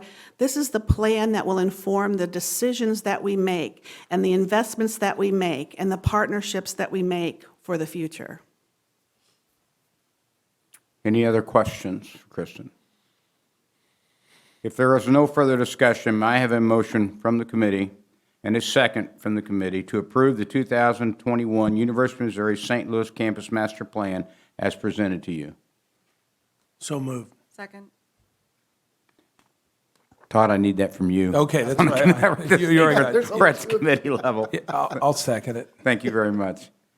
All those in favor signify by saying aye. Aye. All those opposed signify by saying nay. Are there any abstentions? Mr. Chairman, on behalf of the Finance Committee, we move to recommend to the full board the 2021 University of Missouri St. Louis Campus Master Plan be approved. Second. We have a motion and a second. Is there any further discussion? All those in favor signify by saying aye. Aye. Aye. All those opposed, nay. Do we have any abstentions? The motion carries. Thank you. Thank you, Mr. Chairman. Again, I will call on Vice President Ryan Rapp to present the 2023 housing and dining rates.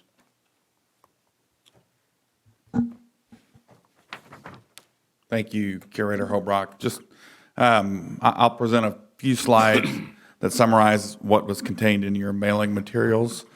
As we think about the rates that we're setting or requesting the board to approve, we are really looking for that balance between affordability, but then also making sure that we're running sustainable housing operations. And really what drives our rates is the debt service that we have on the buildings, then being able to make investments in their maintenance, then also just labor costs.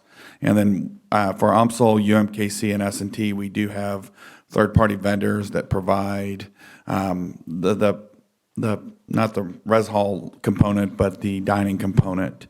Just to give you some context of, this is taking the predominant rates on each campus.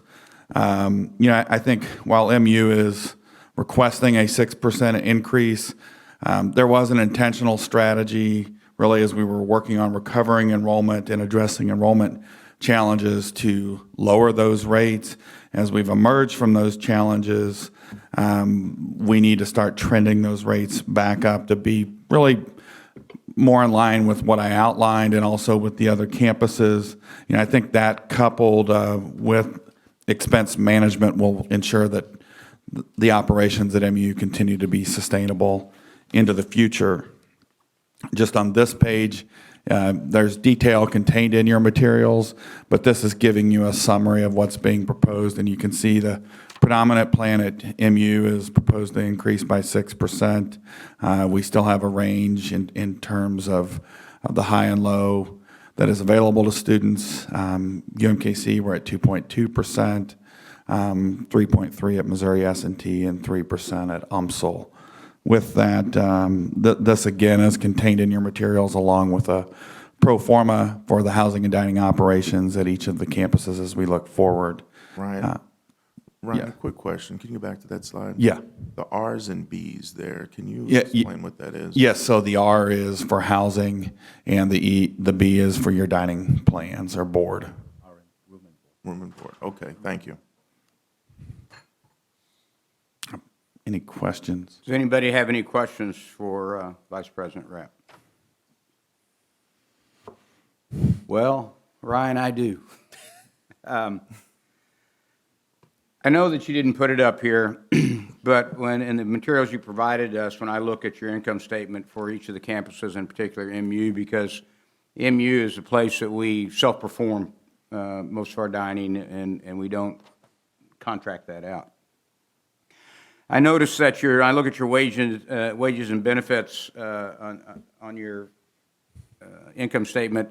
The benefits are roughly based on that calculation, pushing 61% of your wages, and I understand that we have to massage that number because of the way you account for wages and the way you account for some benefits. If we pulled out paid time off and put it into a benefit category as opposed to a wage category, and we move FICA and stuff that we have in the benefit category back into another category, to look at just our true benefits that the university offers, we would be pushing the 70% number. Is my analysis of that reasonably correct? Yeah, it's reasonably correct. I think, I don't have it in front of me, but I think what you're trying to get to is what is a productive wage rate for us. You do have things in that benefit rate that include FICA. We made a change in how, doesn't change the overall cost, but we used to just assess our benefit cost as a percentage of payroll. We now assess our retirement cost as a percentage of payroll, but our medical benefit cost, because it's not driven by the percentage of payroll, it's driven by the individual, is assessed on a per employee basis, and that's a little bit over $10,000. So as we have lower wage employees, you're going to see that percentage go up. But then as you get into your point, and I know Marcia's going to touch on this in her presentation, our leave cost is a significant component of that. And really, I think, in this is a space we need to look and say, how do we modernize our leave policies, but also make sure we're market competitive in what we're offering, and making sure that, our leave plans are in line with what the market would be. Yeah, you're exactly right. And the point I'm driving is we cannot sustain with those kind of ratios. They're out of whack. And I think the university has to address that. Now, I understand that we may have to give some raises, or raise some wage rates to make some compensation there. But our benefit package is just too rich for.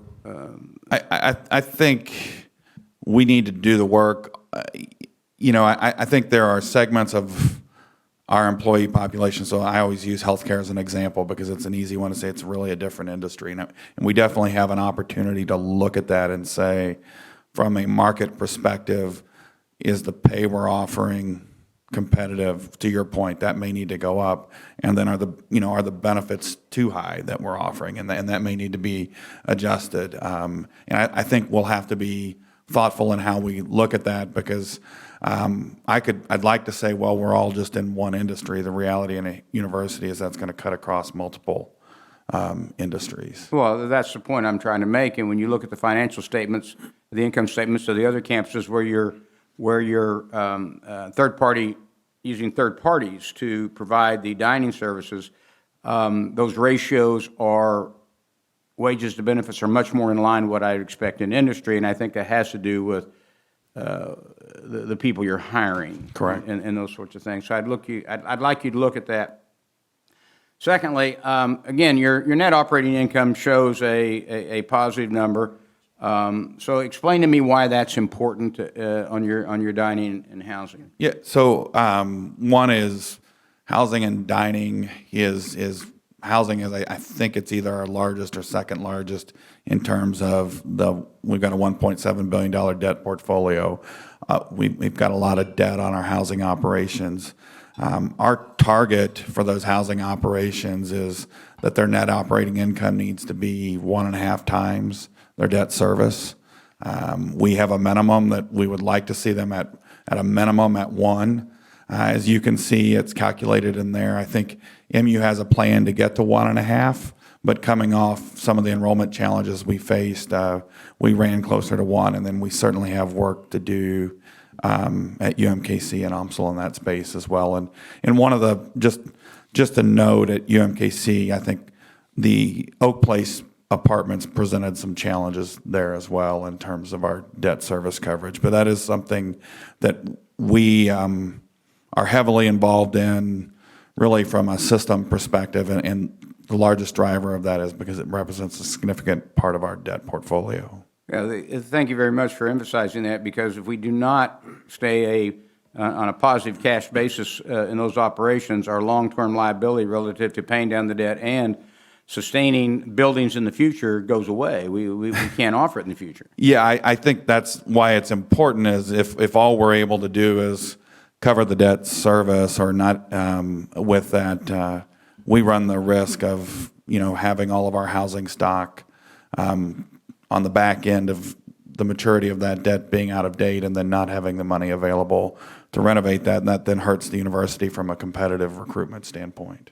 I noticed at the University of Missouri, Kansas City, S&T, and UMSL that we outsource our dining, as I noticed earlier. Do we make money or lose money when we outsource that dining? So if we looked at that, and I think I would caution, if we just take the difference between the rates we charge the students and then what we're paying the vendor, there's about a 5% spread. It doesn't really account for any overhead, but some of that then is used to be able to invest in the facilities that I discussed earlier. Right, and a 5% upcharge, so to speak, to provide that services, I would not view as out of line. I'm assuming you would agree with that statement? I agree. Okay. And then finally, I know that we do a bunch of third-party leases in Kansas City and at MU on third-party leases on residents. So we lease a block of rooms, or we lease a complex, and then we put students in it. How do those third-party leases perform? So the leases at UMKC have been driven out of the necessity with the challenges we faced at Oak Place, and we do. I think we know it. We lose some money on those. I don't know specifically how much, but part of that is we need to be able to provide affordable housing to those students. And I think as we transition, I don't view that as a permanent solution for UMKC. For MU, typically those leases are operating at break even or better. And really we're looking there to say, as I said in the prior meeting, we're always going to have a core set of housing stock at the MU campus. But if we need to flex that and grow that, we wouldn't be looking to add to that stock. We'd be looking to these third parties that are really surrounding the MU campus to provide that housing for us. And we see that as a way of, it's just a risk that I don't think we need to be taking as a university, and we can work with we can have our public-private partners that we work with in that space. Yeah, and again, thank you very much. As you well know, I'm very much concerned about the cost of education, the total cost of education, just not tuition, the total cost to go to school. And, one of my goals is to try to keep it as affordable as possible. And my line of questioning here is to point out that we're trying to do everything we can to offer affordable housing and dining to our students. But we have to operate this with some sort of business guidelines, or we'll not be able to meet the future needs of future students. And is that assessment reasonable? Yeah, I think I agree. When you look at these operations, it needs to be with an eye towards it being affordable, but it has to be financially sustainable. And, I think there's three things we can look at in that. One is there's the revenue element of that. There's an operational kind of cost management element of that. And then it's also saying, where do we have opportunities to look to the private sector to help us in that space? Yes, thank you. Does anybody else have any questions? Yeah, I do. I want to just clarify. So we have outside vendors at UMKC, S&T, and UMSL. Is that correct? For our I'm talking about dining services. Yeah. And you're saying not overhead, but we make about 5%. Yes, it doesn't account for overhead, and it doesn't necessarily account for the cost of those facilities. But as far as just service. Just taking the difference of what Yeah. we're paying the vendor and then what we're collecting from students. And obviously, we handled ourselves at MU. Correct. Is that, is that a, do you think we're offering, are we in the black at MU? Yes, well, if you look at the numbers that are contained in there, I mean, our strongest financial performer in housing and dining is MU. Okay. So we're covering I'm just thinking of dining, but we're covering the cost there. Yes. Now, that doesn't mean, though, that we shouldn't, I don't want anyone to take my comments as Ryan stood up here today and said we're outsourcing dining at MU. That's not what I'm saying. Right. It doesn't mean that we shouldn't continue to look at how we're delivering that and where are there opportunities to partner with people. Because my thought is food costs are going up, Yeah. substantially right now. So I'm just wondering, I wondered how close we were or, And I think we'll be, I think that's where having, a third party, that's where we could be challenged down the road because they're going to want to work to negotiate in their contracts automatic cost increases. And that's where then we're faced with, okay, are we going to pass those cost increases on to the students? Or are we going to eat into some of that differential that we've discussed? And so I think that is where this is something we have to keep looking at every year. thank you. When you say that information on MU and the food service portion of it, you say it's in these figures? Yes, it is. Where would that be? So if you go to 2-17, I don't think I have it broke out. I think I've just got it contained in there as housing and dining. If it's not in there, I can get you the separate statements. And if you were comparing the other three campuses with MU and trying to see the cost as opposed to the revenue and the cost, how would you break that down? You break it down per student? Yeah, we would look at it on a per student basis. And do you do that as those figures in here? I don't have those in there, but we can get those for you. Okay, Yeah. that'd be great. Okay. Are there any other questions? I'm going to have to wait just for a minute, I think. Can I second a motion out of finance? Nope. Okay. I can? No? You can't bring the motion and second. No, but can I second a motion made by Todd? You called. Yes, I can. Okay. Since Jeff has left the room, if there is no further discussion, Todd, may I have a motion, and I'll second it, for the committee to approve the schedule of rates, outline the materials before the members of the board for the residence hall and family student housing at MU, UMKC, Missouri S&T, and UMSL campuses effective beginning with 2022 summer session. So moved. I second. I've never heard anybody second it all. All those in favor signify by saying aye. Aye. All those opposed? Are there any abstentions? Hearing none. Mr. Chairman, the Finance Committee recommends, move for approval, I got to get it right, to the full board, the schedule of rates as outlined in the materials before the members of the board for the residence halls and family student housing for MU, UMKC, Missouri S&T, UMSL campuses effective beginning with the 2022 summer session be approved. Do we have a second? Is that a second, Marcy? Second. Thank you. Any discussion? Okay, all those in favor signify by saying aye. Aye. Aye. Is there anyone opposed, say nay? Are there any abstentions? Okay, the motion passes. Back to you, Curator Holbrook. Thank you, Chair Chapman.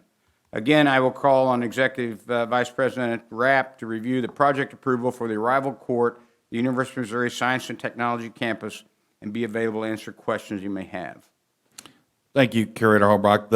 Contained in your materials, there's a project before the board today that's a $9.6 million project that's funded exclusively by gifts. It's one of 4 projects we will go over today. I won't, just so I'm not repetitive, all of these projects were included in the S&T board-approved master plan and also the capital plan that the board approved. This is really tied in with the entryway that Chancellor Degani talked about, that they're trying to build and doing that in partnership with the city.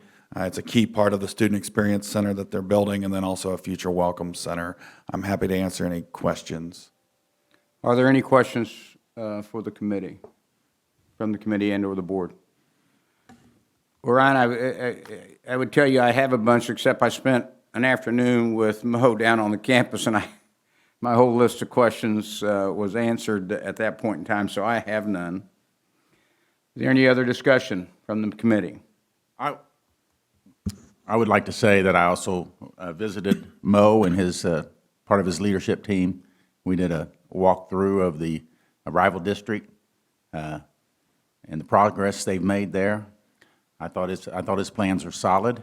It looks great to me, and I congratulate him on being able to work with the local community there as they partially funded some of these improvements. And it's going to be a game changer, I believe, for the prestige of the university as far as the cosmetics and the welcoming of people onto the campus there. And I think it's a worthwhile and has been well designed. Thank you. Any other comments or questions? Hearing none, may I have a motion and a second from the committee to approve the Arrival Court project for the University of Missouri Science and Technology Campus as presented to you and outlined in the materials of this meeting? I'll make that motion. Second? The motion has been made and seconded. All those in favor signify by saying aye. Aye. Those opposed signify by saying nay.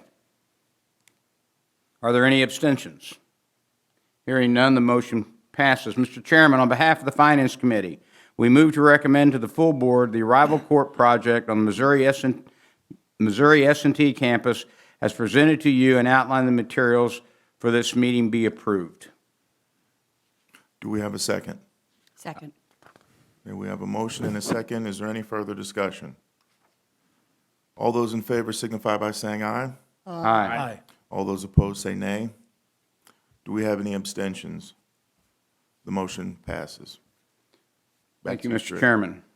Again, Executive Vice President Rapp, will you present the Protoplex Phase 1 project for the Missouri S&T campus? Thank you, Curator Holbrook. This is a $13 million project, again, and it is funded by gifts. It's really site preparation for the kickoff of the Protoplex project. I would just share with the board, we did go down to Jefferson City before the House Subcommittee on the higher education budget. We discussed this project, and I know S&T will be seeking support from the ARPA funds for this project. This, again, isn't part of that, but there was excitement about the project from the committee, and they seem very supportive. I think this also demonstrates that Missouri S&T is moving forward with this project and then looking for willing partners as they move forward with their plans, but happy to answer any questions you might have for myself or Chancellor Degani. Are there any questions from the committee and/or the board? Can you just clarify, it says the total project budget of $13 million will be funded by gifts. So is there, what percentage of that has already been funded, or is that? It's 100% 100% funded, funded. okay. Any other questions or comments? I only have one comment, and I guess it's directed more to the board. This whole complex that they're proposing down at the campus at S&T for manufacturing, I'd like to see a commitment from the full board to help push this project forward as one of the university's #1 projects going forward. To push it at the legislature, 'cause I think we're asking for $50 million from the legislature in the current time. Is that correct? Correct. And I fundamentally believe that should be the board's #1 ask.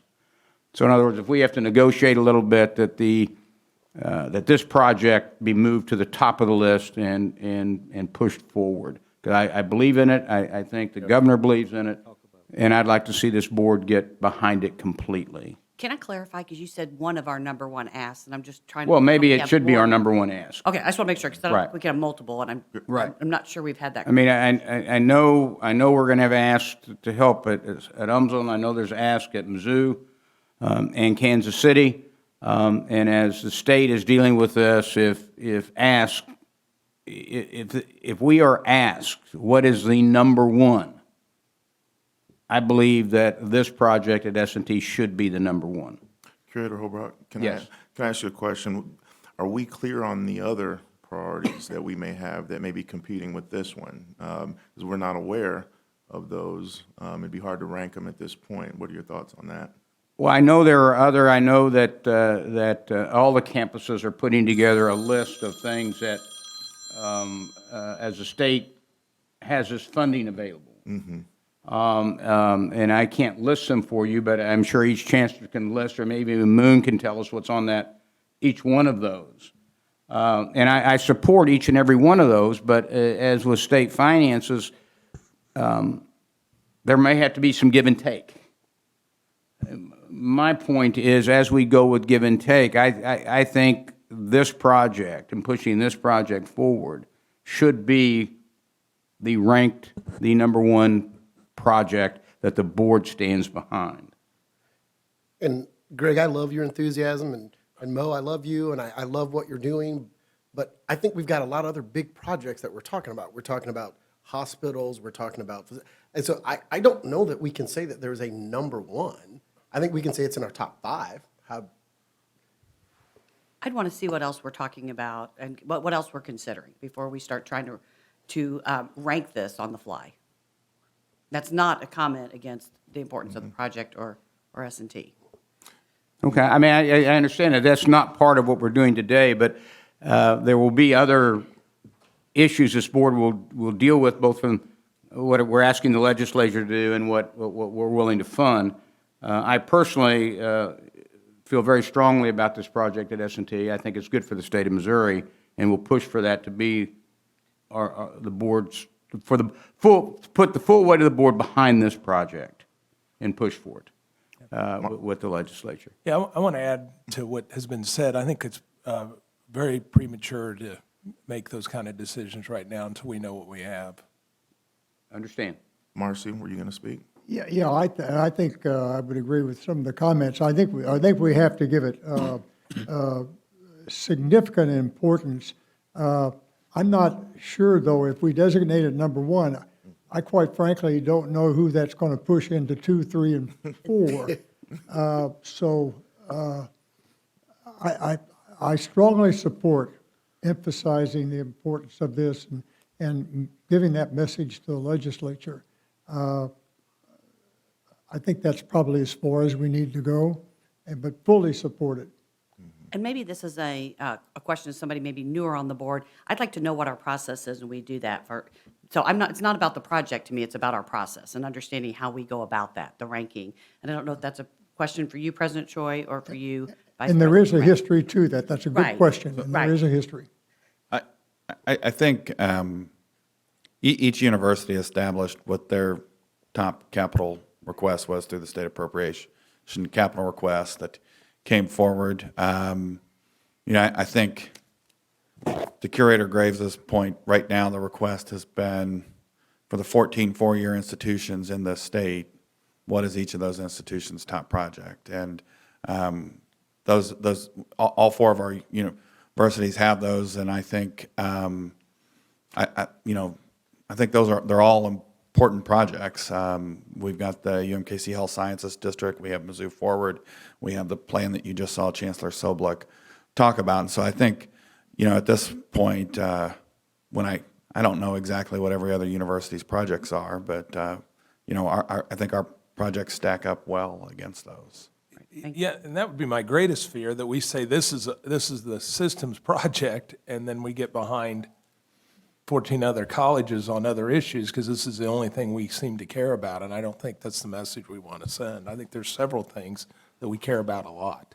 And when do you have to turn that rank list from our system into CBHE? So CBHE has the number one priority for each university. Okay. I think it's, we can work with the president, the chancellors, and Dusty on, as the legislative session gets going, how we want to talk about them. Okay, thank you. Can I? Yeah, I am not trying to put any other campus's priorities down in any way, shape, or form, But as we look at them all, I'm going to be a strong advocate for what Mo is trying to do down at S&T, I guess is the point I'm trying to make at this stage, more than anything else. Yes. Well, I just was going to say that historically on finance, if you go back maybe 4 years ago, there were so many projects, and it wasn't clear to many curators what the priorities were. So over time, we ask each university to come up with their number one, and clearly, I believe this is Mo's number one, and I think it's a wonderful project. But also, we have other mouths to feed, very important mouths to feed also. That's kind of what I've seen over my 5 years. Yes, and I would agree. Can I add a comment?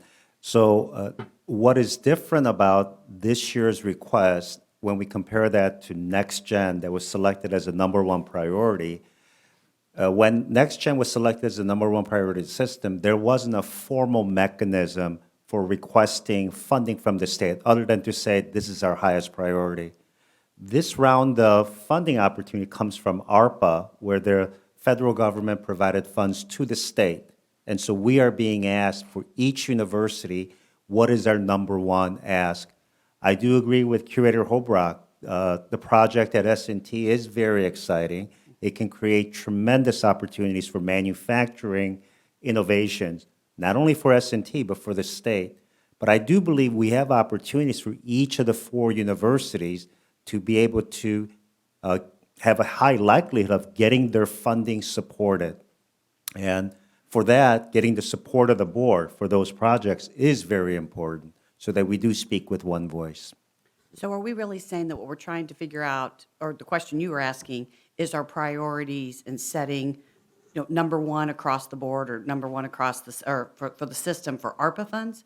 That's specifically the question today, not on any other, not a legislative reallocation, only for ARPA funds? Yes. Okay. That's what I think it is. Right. No, the ARPA funds are going on today, and this project does not even consider any of that. That will be, I guess, the next phase that they're trying to fund, and the state will either fund it or not fund it. This one is completely funded now, but through donations, from my understanding, and sets the stage for future requests. So when we're requesting ARPA funds, we hear that, I've seen the news for all types of Right. different organizations and communities. How are we approaching that? That is, or is that coming through the Council of Chancellors, President Choi? Okay. Ryan, one more question. What is the timeline on obtaining the board's input on these priorities? When are we doing that? When does that evaluation process start?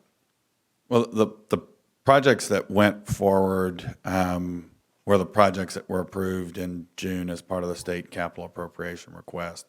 I do think prior to the start of the legislative session, we can provide the board with a briefing on this is how we're approaching these projects and kind of tactically how we would do that. And then we revisit that every April and June with the board. Okay. Okay, I've kind of lost track of where I am, but I think the committee needs to, We all learned a lot. there is a motion on the floor, seconded, to approve that, and I don't think I've taken the vote on that, is that correct? No, I've not. Okay. All those in favor of the motion to the approval of the first phase of this project down at S&T that we've been talking about, all those in favor signify by saying aye. Aye. Aye. Those opposed say nay. Any abstentions? Okay, now I've lost my notes where I'm at. Mr. Chairman, the committee approves the approval of Phase 1 of the what do you call it, Protoplex project to the full board. All right, we have a motion on the floor. Do we have a second? Second. Okay, we have a motion and a second. Any further discussion? All those in favor signify by saying aye. Aye. All those opposed say nay. Are there any abstentions? The motion passes. Back to you, Curator Hobrock. Thank you very much. Again, Vice President Rapp. Thank you, Curator Hobrock. The third project is reapproval of the Student Experience Center, and it's being brought forward for two reasons. One is adding additional scope of 7.7 million related to the need to add, while we're tacking on geothermal plants that will actually go underground related to that project, and then just also clarifying that it was previously approved, but not for this project, that 6.5 million of the 37.7 million of the project will be funded by the strategic dividend that S&T received. But I'm happy to answer any questions. Has there been any kind of analysis of whether the geothermal wells are cost effective?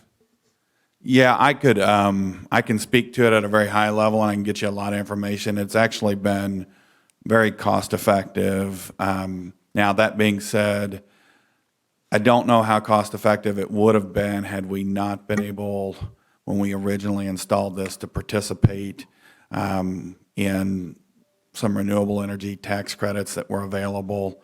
I want to say it was probably 7 or 8 years ago. We formed Missouri, and again, that was brought before the board for approval. We formed Missouri Renewable Energy Corporation, and we were able to do, I think the geothermal plants at S&T, at the time, I know they were one of, if not the largest in the country. And that was a 30% credit that we got against the project. So I think the project was in the $70 million range, so we were able to get a 30% credit against that. And that's really what made it feasible there. And then for MU, we were able to take advantage of that with the biomass boiler. Now, that biomass at that time was just a 10% credit. So I could get you the details on the cost savings, and then I think just as far as the efficiency that they picked up through that. Yeah, and I don't need the details, just sort of the top line, just to make sure that it makes financial sense. Yeah. And isn't just a novelty, is what I would say. No, I think had it not been for us having those tax credits available to us, but it did allow us to get away from some aging plant infrastructure that we had. I mean, not UMKC, S&T was planning to move forward with a project like that, but when that program came out, it really let us pursue that much more aggressively than we originally planned. Are there any other questions for Vice President Rapp? I have one comment I would like to make. I am supportive of this project. However, I am not supportive of the method of construction and delivery. Construction management risk is a viable method of delivery. I do not believe personally it's the most cost-effective way to do that. We seem to use it a lot. I'd like to see us go back to what I believe the most cost-effective way to deliver construction is design, bid, and build. And I'm just somewhat dismayed that this project's been on the horizon for a long time, and we're going to construction management at risk as a delivery system. I would encourage us to look at that very carefully, and if it means we have to delay this project for 3 or 4 months, it may be worth the cost savings. I will leave that to the management at S&T to make that decision, but I think they should look at it and reconsider their construction method delivery. Thank you, Curator Horbach. We can work with them to take a look at that. I think the other thing that we can look at is our own policies and processes around the various types of construction delivery methods and enhance those policies, and would be happy to come back to the board with some of the changes we would make that we really would put more definition around when we view construction manager at risk as being an appropriate construction delivery method, along with some of the other methods. I do agree with you that to get the most out of your dollar, design, bid, build is most likely going to deliver that in a public environment. Now, that being said, it typically, without good planning, it can introduce some problems with schedule. So we're always trying to balance schedule, quality, and cost. I agree with that entirely, and part of my point is this project has been on the horizon long enough that we could have used a different delivery method, and proper planning would get us there, I think. Yeah. Okay.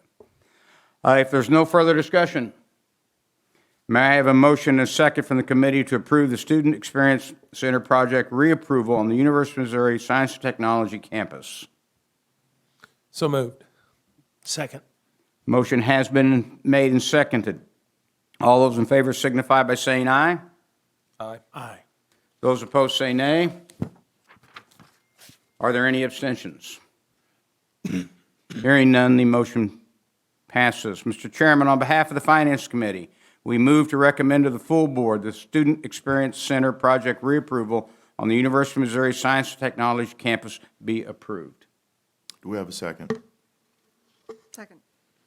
All right, we have a motion and a second. Is there any further discussion? All those in favor signify by saying aye. Aye. All those opposed say nay. Do we have any abstentions? The motion carries. Back to you, Curator Holbrook. Thank you, Chairman Chapman. Again, Executive Vice President Ryan, would you please give us an overview of the change to collective rules and regulations? And for the life of me, I do not understand why this one is in finance. So, Just real quick, we're recommending an amendment to CRR 110.010. And just real quickly, it's in your materials, but it's to comply with a court order and would bring us, the language is consistent with the state statute. The proposed language would allow for employees to have firearms in their vehicle, provided that it's locked and not visible. And I believe this is in front of finance because it relates to facilities, and under the finance charter, facilities fall under finance. thank you. Are there any questions or comments? I've got some questions that I haven't, it's not that I haven't had them responded to, I really haven't had a chance to ask, but I am concerned that, I understand what we're doing, but I'm concerned about the history of our rules that relate to this issue, how they came about, where we're at, and I would like to take more of a comprehensive review of the issue, which I'm not prepared to do today. And so something that I'd mentioned to a few folks earlier was perhaps this is something we should table. We've never had any kind of written memo from council about this. And again, he wasn't asked. It's not that he didn't do that, but I'm hesitant to move forward today. I understand. My understanding of our rules is that the committee cannot table a motion going forward. Is my interpretation correct? Can I make that motion to table? Why don't- So the committee makes a recommendation to the board, the full board. The committee's recommendation to the full board could be to table the motion. Okay. So, Just to be clear, the committee itself can't unilaterally table. Yeah. thank you very much. And Okay. just for future reference, I can kind of understand those rules a little better. What rules are we following on that, and where are they published? I assume they're in the CR, Yeah, if you look at both the board's bylaws as well as the bylaw on standing committees, it will talk about what committees can do and not do. Okay. Okay. And can I ask the committee a question, or is that? Sure. Because, so, and I guess, Steve, this is going to involve you. My understanding is that we at least have to make a minimal move to be in compliance with state law. So can we make a minimal move and say, hey, look, and I guess this is more of a question for, I don't know who this is a question for, but can we make the minimal move so that we're not out of compliance with the state law? And say, you can do this, but then agree that we're going to investigate what else we may do or should be doing, just so we don't run into the issue of, somebody saying we're refusing to allow them to do something, suing us, and then we're stuck with attorney's fees. Yeah, when did the decision come down? So the decision itself came down in February, but then it was, there was a request to transfer it to the Supreme Court. The Supreme Court denied transfer on September 1, I think. Okay, and I would assume we've been in compliance with state law since then because we're not enforcing the rule.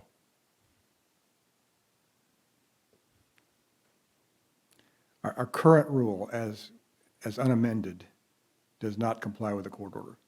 Right, but I understand oftentimes courts change the understanding of the rule, and the enforcement authorities do not enforce the rule. Are we enforcing the rule that is non-compliant?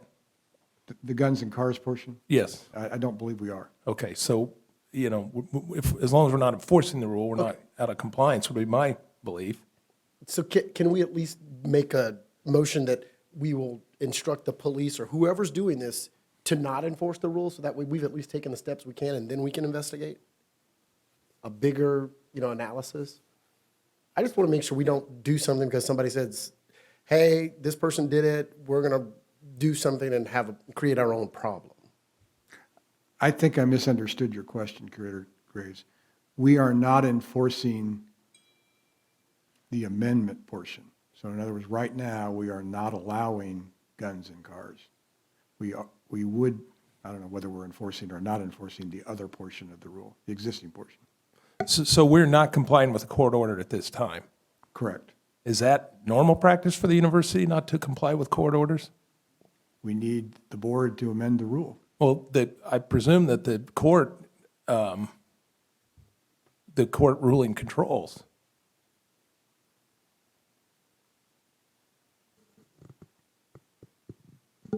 The short answer to your question is no, it's not our normal practice not to comply with a court order. But in order to be consistent with the court order, which was addressed towards the rule itself, we need to amend the rule so it is consistent with the court order.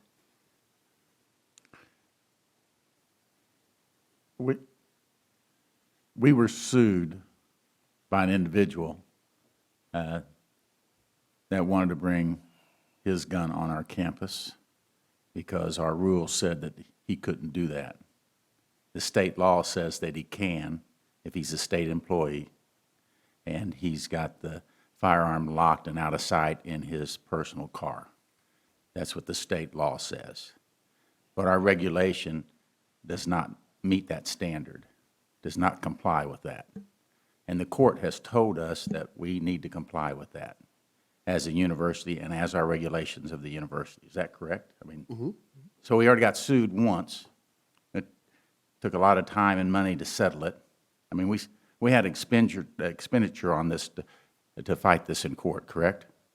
Yes, significant. Have an idea how much that was? I do. Okay. Does the other curators understand the cost that was involved? Okay. So without amending, I'm no attorney. That's obvious. Great job. You're doing a great job. Without amending our regulations, and we could get sued with the same thing again because we've not complied with the court order and somebody wants to bring their firearm and hold it in a certain way, and they said they have the rights from the state laws, but our regulations prevent that. And are we open to another lawsuit? I don't want to give you a legal opinion in open session, but we are not in compliance with the court order. I'm going to give you my legal opinion that is not binding on this board. But I think only this board can change that rule. Now, I think the university can decide whether or not it is enforcing the rule without, just saying, we're not going to give somebody a ticket for it, we're not going to do whatever. But I think only this board can amend that rule and say, okay, we're now going to put it in compliance with the state, or you're not going to enforce this until we do an exhaustive search. I just think we have to take some step to provide ourselves cover because we haven't done anything, and I'm sure the judge knows, and I don't want a contempt hearing. Again, I am not an attorney, but it seems to me that we should amend our regulations to follow the desires of the court in this case. That's what it seems to me. Is there any other discussion here? Dr. Choi, do you have perspective on this you'd want to share? Well, during the past 4.5 years, as many of you know, we have been involved in this lawsuit.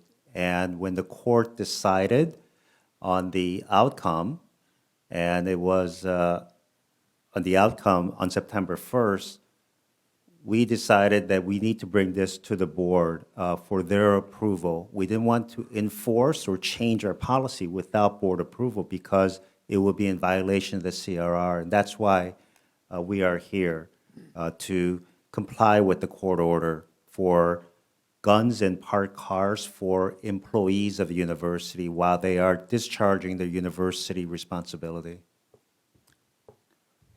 Are there any other questions? Yeah, a question. Yes. A student who's an employee, would they be able to have a gun in the parked car? My understanding is that a student who is an employee, while he or she is discharging their student employee responsibilities, can have guns in their cars. But while they are not involved in student employee activities, then they cannot. So it's only under the condition in which they are discharging their employee responsibilities. So let me just recap. So we're not in compliance today. The amendment is intended to bring us in compliance and therefore remove any risk that we're out of compliance. I think that's an accurate recap, yes. So, not to belabor the point, so you're saying for the last 3 months, we've been out of compliance with a court order, if we're not in compliance today? Since September 1, yeah. And I find that shocking. And if that's the truth, then this should have been brought to us before now. Good point. Any other questions or comments? Remember, we are still at the committee level. Jeff, you wanted to make a motion. I guess part of my thought is, do we want to table this for another month? I mean, maybe we can't do that if we're 3 months out of compliance on this case we lost. I'm not an attorney. What is the prevailing thought? Jeff, let me help a little bit here.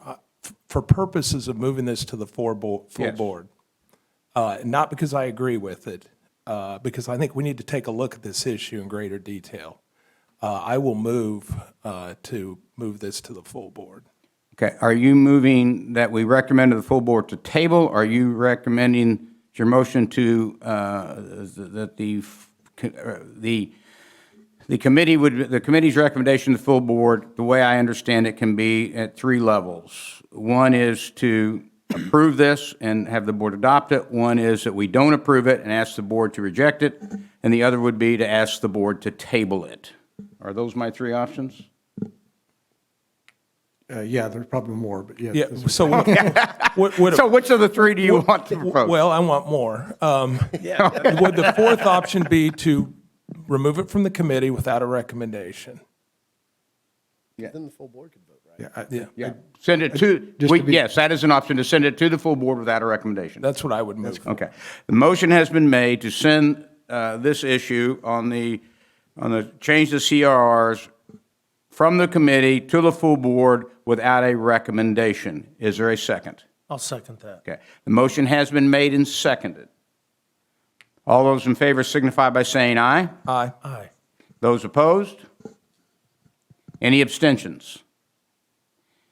Hearing none. Mr. Chairman, the Finance Committee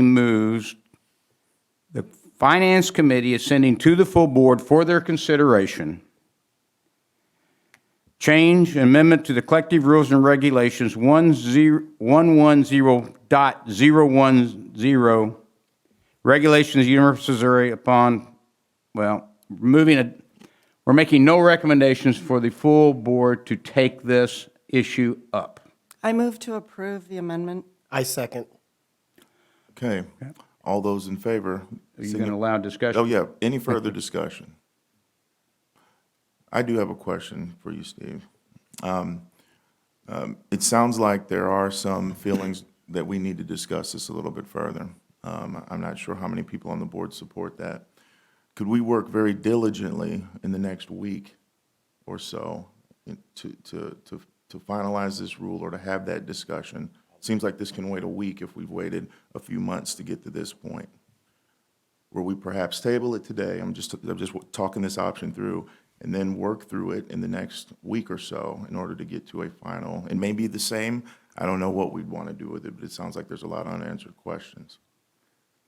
Certainly you could do that. Procedurally, you've got a motion and a second. We do. And I understand, I don't want to be that guy. I understand that we need to look at this on a broad level. I'm arguing that let's just bring ourselves into compliance. And in 2 weeks, if we need a special board meeting, we're all capable of getting on a Zoom and saying, look, here's the information as to what we feel about this. We can change it in 2 weeks or 3 weeks, but there's nobody that can come back and say, we didn't do what was necessary to make sure we're following a court order. True. So from what I hear, let's do what we need. I wanted to ask Go ahead. one question. Go ahead, Jeff. If you don't mind. When did this take effect? Is it September 1st? Well, typically you would get 30 days, but since it went up on appeal and the appeal, they refused it, it goes back. So it immediately becomes effective. There is no more.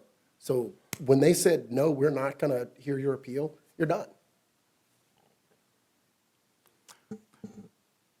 Any further discussion? Well, I was the board representative in the mediation of this when it first came up, but I do agree with, definitely agree with Curator Graves that this is a really important issue, and we need to make sure, for all the points that you've raised, Todd, that we handle this very carefully and properly.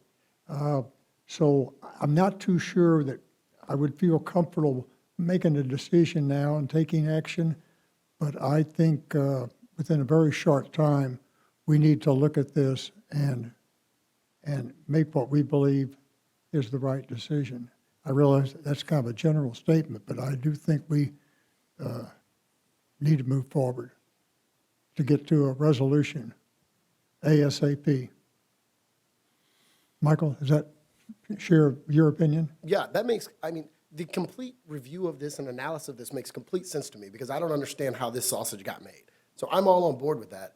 But I'm also a guy that just says, look, if this is all we have to do to comply with the court order, let's set the floor, be done, and then in December come back and say, we've looked at it, we've had the committee look at it, because it's the finance committee that'll look at it, and say, here's our recommendation, and call a special board meeting. I'm happy to get on a special board meeting next week, 2 weeks, 3 weeks, whatever. And so I completely agree with let's analyze this and come up with a sound policy.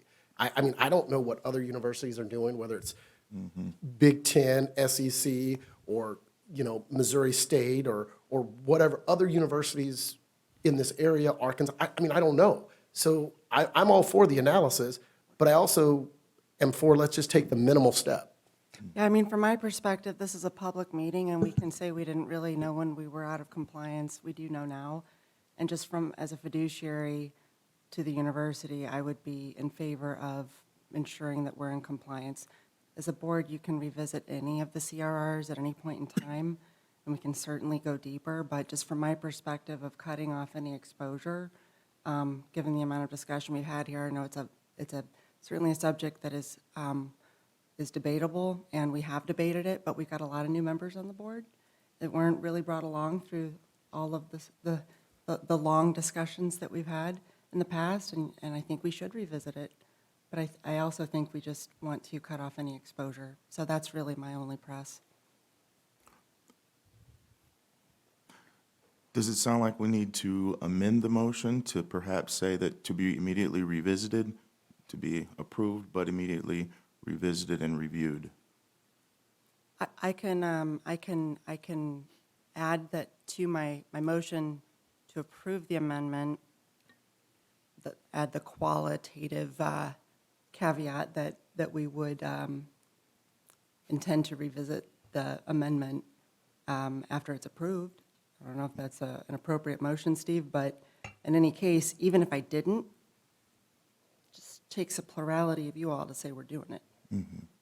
Mr. Chairman, I would recommend if the consensus is that we want to revisit this issue and that you as chairman could so dictate or direct a committee chairman, whether you send it back to finance or you send it to governance or wherever you want to send it, and direct that committee chair to do an in-depth analysis to present back at the board by a given date, may solve the issue before us today for those that think we need to do something to get into compliance. And they would also solve the issue for those that want to look at this whole issue in detail, and at this point, maybe be able to allow the board to move forward today.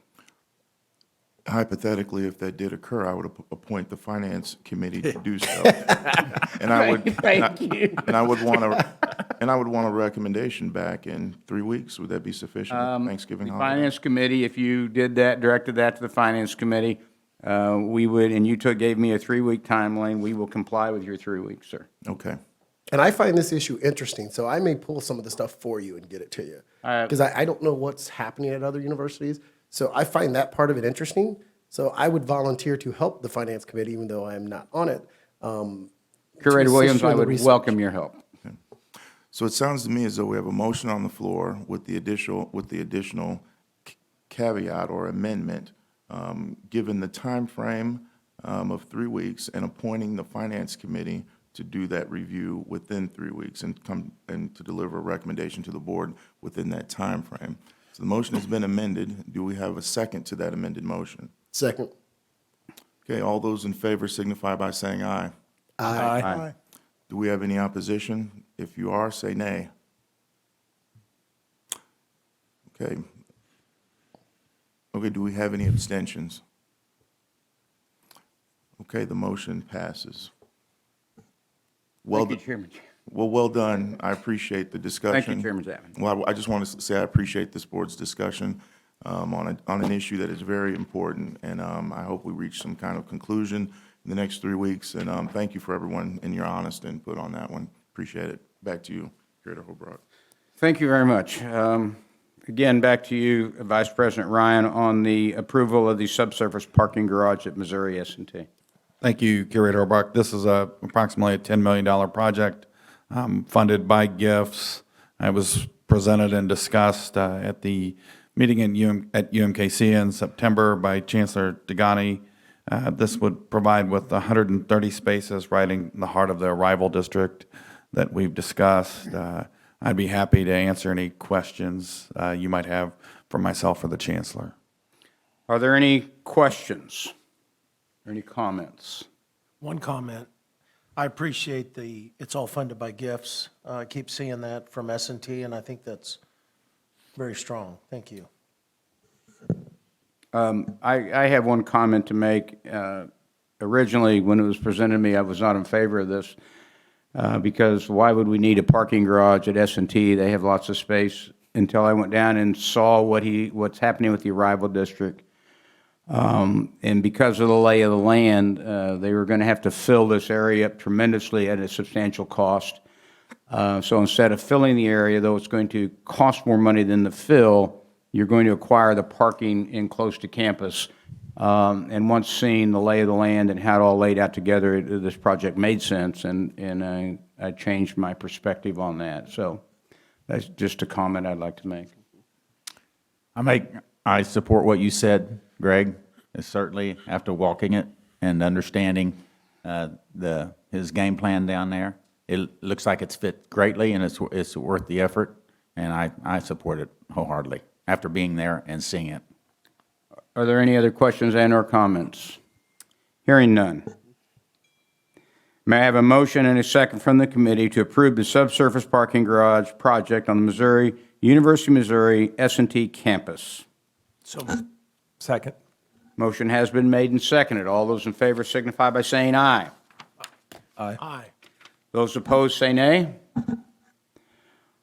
Are there any abstentions? The motion passes. Mr. Chairman, on behalf of the Finance Committee, we move to recommend to the full board project approval of the subsurface parking garage on the Missouri University Science and Technology campus. Project be approved. We have a motion. Do we have a second? Second. All right, we have a motion and a second. Is there I any? have a question, though. Yes, ma'am. Mo and Ryan, I assume that when there's a project like this, you guys go through certain steps to identify the best, most efficient and cost-effective way to solve for the issue. And I appreciate the comments by the board that reinforce that they agree with your decision. But just for the sake of questioning, having been the former finance chair, I do think there's a good process that the management teams have in place to evaluate other options before it gets to this level. And I think when it gets to Ryan, he vets with his team, what the alternatives are. So I just want to reinforce that, that there is a lot of that vetting and judgment before it gets to the board. And I think you're reinforcing that they've made good recommendations. So I just wanted to confirm that my understanding is correct. Otherwise, it's just luck. Yeah, there's lots of questions and discussion between our team and the campus teams. Thank you. All right, any further discussion? Okay, all those in favor signify by saying aye. Aye. If you're opposed, say nay. Are there any abstentions? Okay, the motion carries.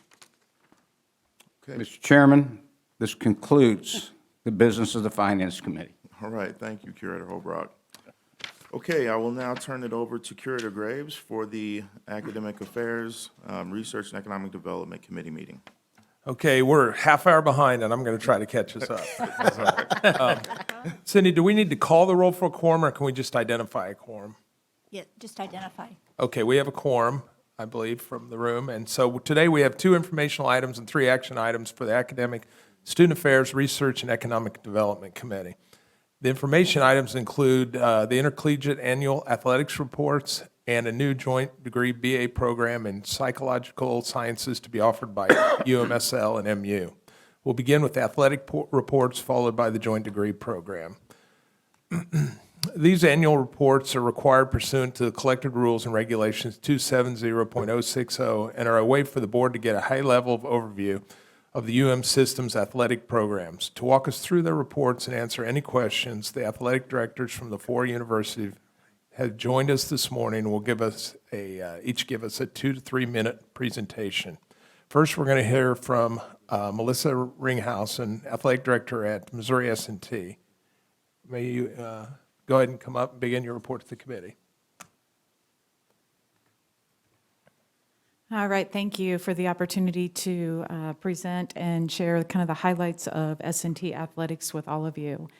As we all know, last year was a very difficult year, and one of the things that we were real concerned about was how the classroom environment had changed at S&T as well as all campuses across the nation, and going to more of a virtual platform and a hybrid platform, and the impact that that would have on our student athletes and eligibility and just their experience as a student. And I'm very happy to report that the success of our student athletes was still very, very strong.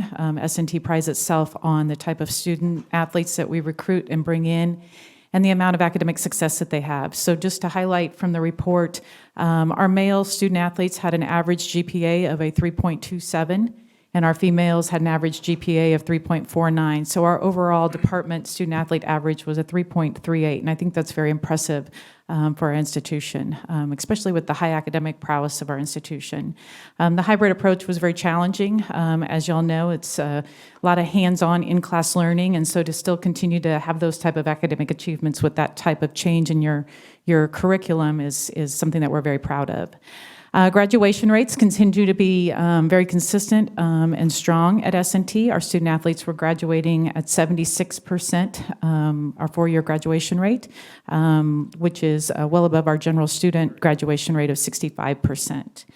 As many of you may know, Division II does look at what's called academic success rate, which is a little bit different than graduation rate, which is more towards the Division I model. But academic success rate takes into account all student athletes, regardless of whether they get athletic aid or not. So it's the incoming freshman class and tracking their 4-year academic success. And we are been very consistent in maintaining 80% of our incoming freshmen graduate, regardless of whether they get athletic aid or not. So I find that something to highlight and share with you. We continue to have numerous academic awards because of their high achieving success. We had an Elite 90 award winner this year at the NCAA level. That is the highest competing student athlete at the national tournament with the highest cumulative GPA. So it's not something that institutions get to celebrate a lot, so we had the opportunity to have one of those. It was in our men's swimming program. From an athletic success standpoint, athletics obviously had a different landscape last year with reduced schedules. All of our fall sports, the fall NCAA championships were canceled last year for Division II, and so all of our sports competed in the spring, which was a crazy atmosphere for us to manage and maintain with our staff. But it was very good season. Our our women's volleyball program won the West Division, had their top 25 ranking. We had numerous programs, track and field, swimming, women's volleyball as well, received numerous records and achieve breaking records at our institution. So even with their reduced schedules and the type of environment that they were competing under, our student athletes still managed to have tremendous resilience and success, whether it be on the field or in the classroom. COVID-wise, we were one of the first campuses in the GLVC to get an analyzer on campus for testing, and I think we're very proud of that because it not only helped our student athletes, but it really was something that was instrumental to our campus in general. And we were able to manage COVID very well on our campus with, we did not have one game or competition that was postponed or canceled due to a positive COVID test at S&T. And so I'm very proud of that just because it shows the commitment of our coaches, our athletic trainers, our student health services, and how we all work together to manage the pandemic on our campus. So that is my report. Any questions? I attended as you know, attended the football game. It was a great campus experience. You guys all ordered up a really nice fall day, and I enjoyed it. So congratulations on your program. Any other questions? All right. Well, thank you for your presentation. Thank you. Now I'm going to hand it over to Lori Flanagan, Director of Athletics at UMSL, and go ahead and begin your report. Thank you. We compete every day against Missouri S&T, so do not hold me accountable to exactly what Melissa just said. But I want to take you in a little bit different route. I want to take you back to March of 2020. And athletics is a big part of our institution and what we do. But we have our men's basketball team that has competed and has earned the right to go to the NCAA tournament for the first time in 32 years. Our coach is the coach of the year, Bob Sunvolt. The team is prepared to pull away from our school, and we get an email that says the NCAA tournament has been canceled. 32 years, those men that were on that bus were obviously not even born. And so how do you manage that when you bring those students back into our department and try and console them? And so they played basketball for an hour and a half. And then the very next day, our university closed. So when we talk about Division II, when we talk about the life and the balance, that's exactly what Melissa and I have to do every day, is we have to keep our kids focused on what's really important. So at UMSL, we then go into our COVID year, and we checked in, starting the fall of 2020, we checked in those kids every day. We touched them every day. We brought them back. Thank you to Dr. Sobolik for letting us at least provide that opportunity. And as we got through the year, we graduated our kids at 83%. We had our best CUME GPA results ever with a 3.45. Our teams competed, but you also need to remember that we tested every day. We were the only full functioning department on campus that operated every day. 90% of our kids live on campus. Our student athletes all but 2 student athletes came back to enjoy the thrills and victories of athletics. And we now fast forward to today, we can talk about our vaccination rates, and we are at 88% vaccinated. We take great pride in that, but the biggest thing that we really worked on was our mental health and safety. And I think as a board, you need to know that's the #1 priority for us at this institution and in Division II. So when we talk about health and safety, how did we take care of those kids from a mental health perspective, and we send everybody home? We did Zoom calls. We all learned how to do Zoom. We all touched base with our kids. We had Zoom meetings with our student athletes. We brought in our health and counseling department to meet with our kids over Zoom, or we just had group meetings set up for them. And we continue to do that every day because, as you know, the thrill and victory of athletics really rides on what they can do and when they can compete. So on behalf of UMSL, we would like to thank you as the Board of Curators for allowing us to continue to have this platform to bring student athletes to campus. It is, we call it the College of Athletics because we do, we take great pride in what we do, but I think our student athletes really want to express their sincere thanks to you to allow us to continue to participate in college athletics.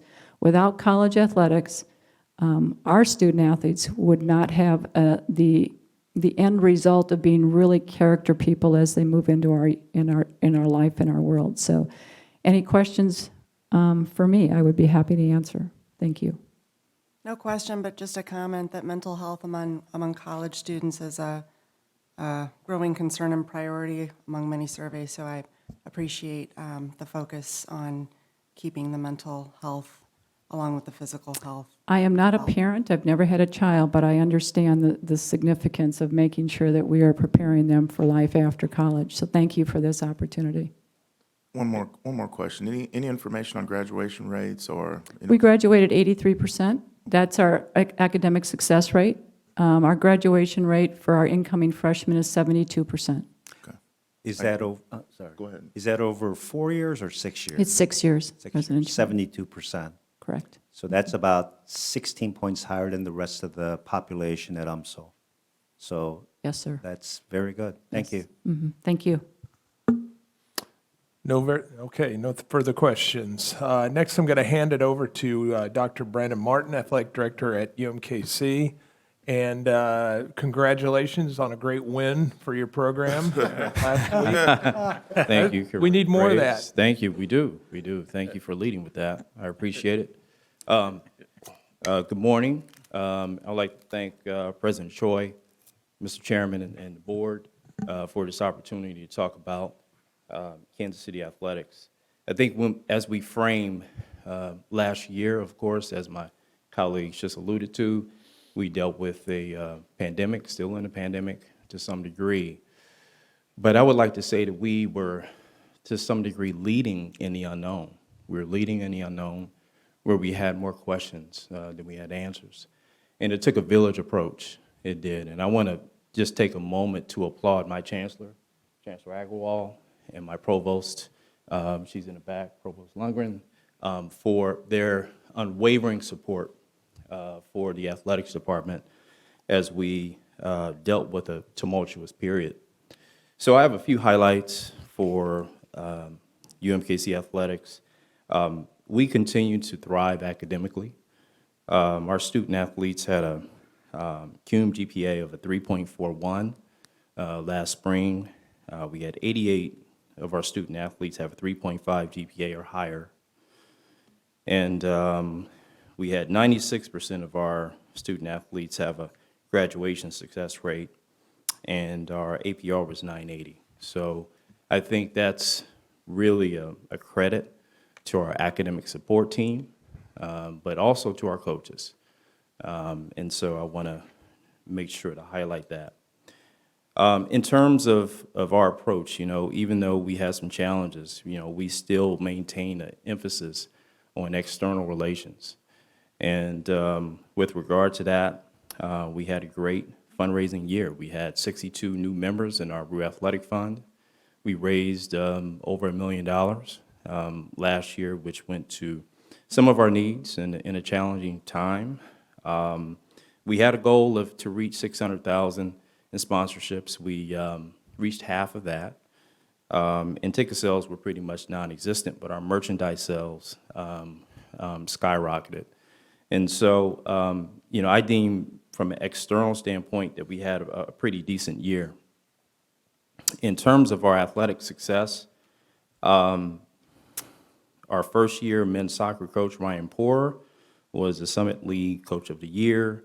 Our men's basketball team had a 500 year, but did have a win over Oral Roberts, who, as you know, went to the Sweet 16. Our volleyball team had an 11-game win streak. They had an outstanding year. And our softball team beat Oklahoma State and finished third in the Summit League. We also had a few other successes and some changes with our track and field and cross country programs. But overall, I can say that it was an opportunity to come together as a family, to come together as a team, to come together as a unit in a time of crisis. I think in a time of crisis, that's when things are revealed, and that's what we did. We stepped up under the guise of comprehensive excellence. And so, in closing, I just want to say that I'm thrilled about our recent successes, but even more thrilled about our successes in the future. So, thank you very much. Thank you. Any questions? Well, Curator Graves, you brought up a sore subject with me, but I will say that I was very proud of the fact that UMKC came with, and as Robin will attest, some great student leaders that showed restraint in the suite, sort of. And even Brandon stopped by and politely did not bring up the game, but then told me, okay, I got to go because we're going to win and I need to be on the court. And so I will take my humbling like a man and congratulate you on the win and thank your wonderful students that traveled. I love seeing students travel, and your student leaders were fantastic people to meet, and I'm glad I got to meet them. Yeah, thank you, Career. You're right, they did not gloat. Yeah. And they could have. Yeah, no, it was a good effort with the students, to your point, but it was also it was just an entry to our fan base traveling, right? Yeah. And we had a great representation of our donors, but also our fans, and it was just a really good feel-good situation for us, and hopefully we can build on that momentum. And Brandon, just to comment here, to echo that, I just want to say, and I'm a former student athlete at the University of Missouri, as you know, and I'm a proud alum.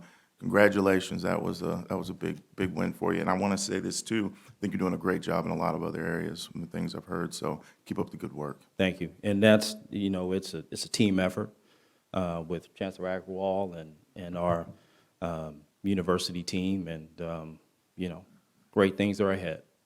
Can I ask you a question? You mentioned that your merchandise is up. Is that within campus where you're selling it, or is it penetrating out beyond the campus? It's penetrating out That's fantastic. beyond, yeah. And so that was actually surprising to us. We got so many online sales, but it's just proof that we do have reach into the Kansas City market, and that our message of comprehensive excellence and some of our wins with our student athletes and our coaches and our teams, they're starting to permeate through Kansas City. And so this is just the beginning. And so just an appetizer for what's to come. Great, thank you. And before you go, I know we're catching up on this, but talk about the rebranding and taking over the plaza and the things you're doing to integrate yourself in the Kansas City market so people actually know what UMKC is and we stop losing students across the state line to whatever that school is called. Johnson County Community College? Yeah, no, we had that rebranding campaign. I'm glad you brought that up, Curator Williams. And that was pre-COVID. And one of the things that we needed was a new brand identity. We needed a logo that, a 14, 15, 17, 18-year-old would really resonate with and get excited about. And I want to say that our brand identity is not just about athletics. It's about, that 16, 17-year-old who looks at that logo and gets excited. And they get excited because it's all about being competitive, and it's about pride. And so, I'm going into my vice chancellor role now, but it's all about trying to get that student from Central High School to look at that visual identity and say, I want to come to UMKC. I want to be a part of that. And so as we think about this narrative and we think about this story, our visual identity and our marketing is really key, not only to athletics, but some of the strategic priorities that Chancellor Agrawal has in place. And so we're excited about it. We're just in the infant stages of it. We were a little derailed due to COVID, but it's starting to pick up. And I want to commend the chancellor because he has talked about how to grow the student population and using athletics. And imagine what would happen if they switched conferences and got a new facility. Oh, man, we'd be off and running. The Columbia campus needs to quit playing them if they do that. Go back to BYU. Thank you. All right, thank you very much. Thank you. All right. Next up, Desiree Reed-Francois, Athletic Director at MU. Thank you so very much, and thank you for your wonderful comments earlier, Curator Graves. We love all of our children. Yes, I know. But congratulations to our colleagues. Yes, it was an event. So, but it was lovely to see our students there on Monday evening. It has been not quite 100 days, and I'm truly grateful, enthused, and optimistic to be here serving as your Director of Athletics here in Columbia. When I first was hired, I had 3 priorities this first quarter, if you will: getting to know our people, starting to establish our culture, and then begin thinking about those strategies so that we could get to that championship culture that all of you expect. In these 100 days, I've done a lot, and I'm not quite at 100 days. I think I'm at like 96. I've done a lot of listening, a lot of assessing. I've been to a lot of events, many with better outcomes than we saw on Monday. I've had, I think, 200-plus meetings. I've traveled about 16,373 miles between SEC meetings, football games, and donor visits. We've raised some money. I've only been in 5 counties plus St. Louis, but I've met incredible people. I know we have a great community, an incredible president that really believes in athletics, and a wonderful board of curators. And so the alignment is there, and I thank you very, very much. What I'll do today is I'll give you a brief summary from last year based upon the report that you were provided, and then I'll give you a very brief snapshot of the go forward, if that's all right. Academically, we will finish NCAA probation in January of '22. There were several, and this is stemming from the major violation that we had several years ago. We've achieved in the classroom, our student athletes have had a 3.18 GPA. We've had 100 student athletes graduate.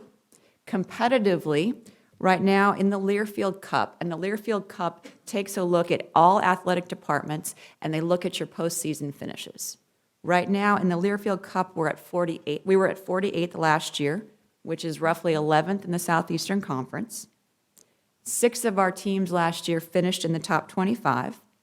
Now, moving forward, in the next 5 years, our expectation and our plan is that we're going to be in the top 25.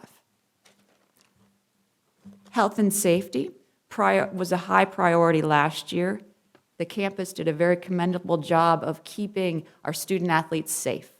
Mental health, I heard your comments, and moving forward, that's a high priority for us.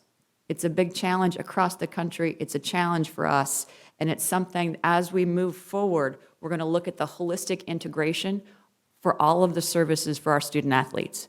Mental health, academics, health and performance, sports medicine, strength and conditioning, all of that has to be integrated so that we can provide the optimal care for our student athletes.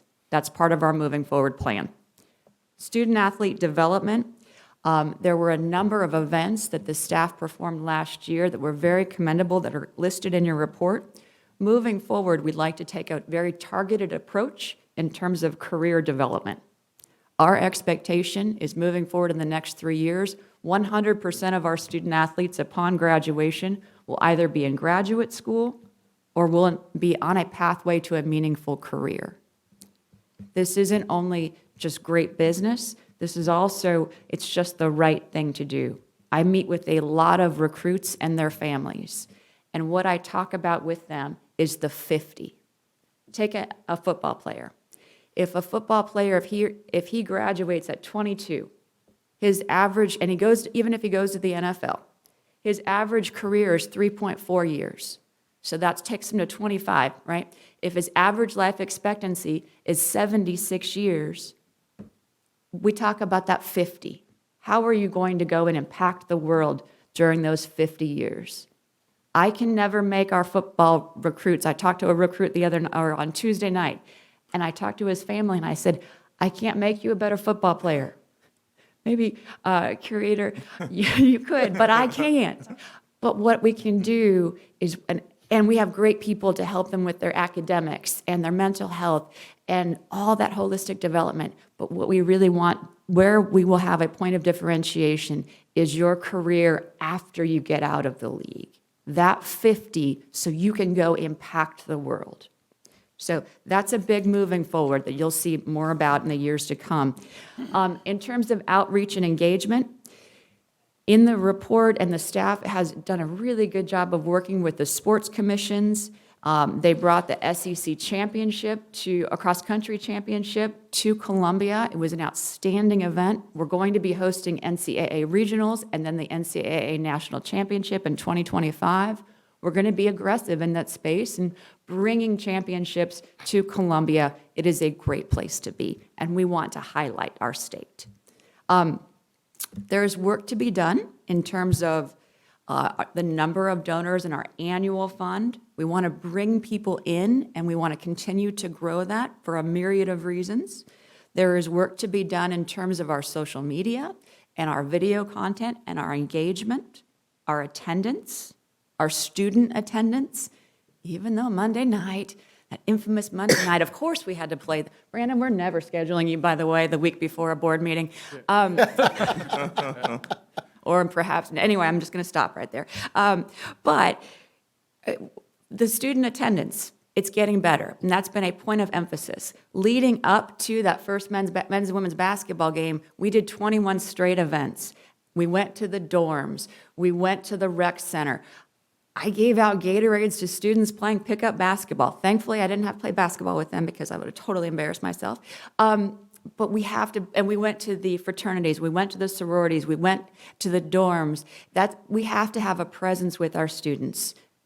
As we bring our students into our events and we make it a fun event, then that brings energy, and energy begets energy, and that creates wonderful momentum. So we're going to continue along that path. Moving forward, the fan experience. If you came to the football, we send out surveys, and we're going to keep sending out those surveys, and we read those surveys, and I get a report on those surveys on Sunday, and then Monday, we look at ways that we can make things better. For example, we needed a sing-along. And we added and we tested a couple of things, and Bon Jovi works. So we're going to keep Bon Jovi. We're going to keep the Killers because I love Mr. Brightside, and you know what? Our fans did too. And we've got to create an engaging atmosphere. People want to come. We've got to create that FOMO and COMO, right? You have to fear of missing out in Columbia, Missouri. So we know that that energy is needed, and that's where you're going to see more of. Analytics and data usage. Our analytics and data, we have to invest a little more in that, and we have a plan to begin to do that. We have to look at things in a very strategic way, and I'll talk a little bit about kind of budget, but moving forward, that's going to be a big point of emphasis for us, looking at the analytics and not just capturing data, but what are we going to do with that data, and how are we going to use that data to make us better? So that's coming. In terms of the budget, you saw in the report we had a little bit of a deficit, or a significant deficit, and how we got through that was there were significant cuts made, and there were significant personnel cuts.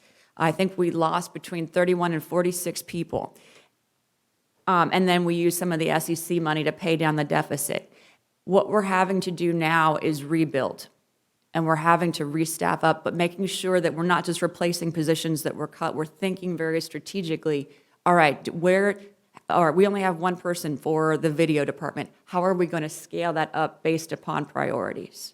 So we're going to be thinking, moving forward, stabilizing revenue, rebuilding our staff, and then positioning us for the future, our high priorities. The 4 big areas that you will see us growing in the future, and really analyzing, because this is our future and this is our lifeline. And then I'll finish with why I'm so optimistic. Coaching and recruiting support, student-athlete championship experience, fan engagement and revenue generation. I know we have a business responsibility. Everything we look at has to be based upon our return on investment. And then analytics and technology, which is what I mentioned earlier. So I am optimistic. I know there are many challenges out there, and I know that things can be very hard, but I'm optimistic because of our why. Our why is our student athletes. Our why is the Alex Moores of the world. Alex Moore was a freshman in 17-18, and I went to practice yesterday, to swim practice. I'm an early morning person, and I went out early, and I was watching, and Alex came to tell me his story. In 17-18, he's a 50-free student athlete. In his sophomore year, he lost 20 pounds in 2 months. He ran through a battery of tests, couldn't participate. He had radiation. They thought it was cancer, et cetera, et cetera. But finally, they figured out he had Graves' disease. And so Alex is competing right now as we speak in the 50 free. He's an SEC academic All-American. He had his best time last year at 19.85 seconds in the 50 free, and he's positioned this year to potentially win the SEC championship and represent the University of Missouri. So, on behalf of Alex Moores of the world and the 550 student athletes that we have, I thank you for the privilege of serving as the athletic director, and I look forward to working with you in the future and positioning us for the championships that we all expect. Great job. Thank you. We're all very glad you're here, and we don't hold any particular contests against you. Thank you. Does anyone else have any questions? I have one quick question. When I was a student at Mizzou, when I went to a football game, I sat in my fraternity block. And I noticed that when my children went to Mizzou, block seating was not occurring. Desiree happened to be in Franklin County speaking to the Franklin County Alumni Association earlier this week, and one of the people there asked this question: are we going to return to block seating, or why don't we return to block seating?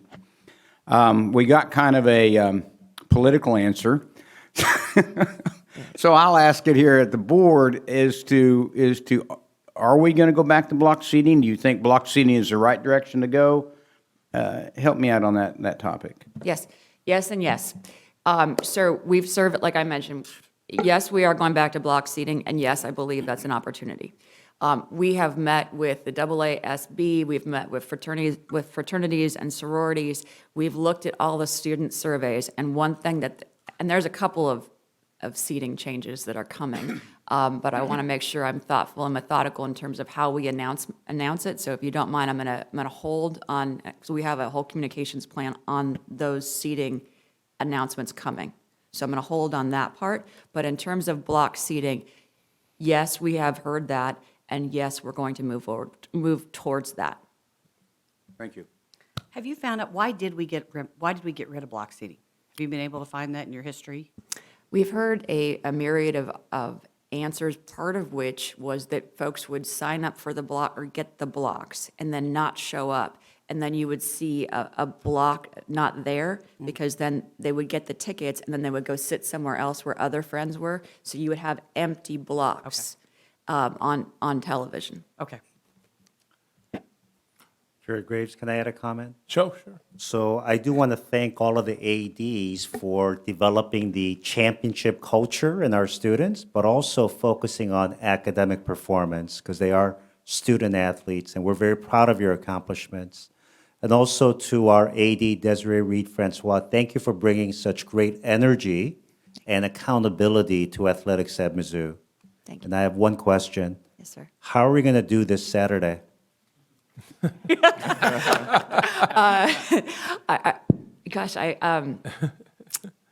I want to be, well, I understand Curator Hobrock says I'm too political sometimes. How are we going to do this Saturday? Well, we look forward to welcoming the Florida Gators to Columbia, Missouri, and we look forward to becoming bowl eligible. How about that? That sounds good. Thank you. Thank you. Thank you, sir. Thank you.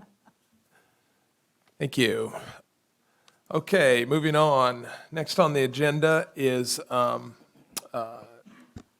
Joint Degree Program in Psychological Sciences. As a reminder to the committee, we've decided that joint degree programs comprised entirely of existing programs will come before the committee as an informational item only. MU and UMSL both currently offer online degrees in psychology. A joint degree program proposal that requires one of the participants to start a new degree program will continue to be proposed to the board as an action item.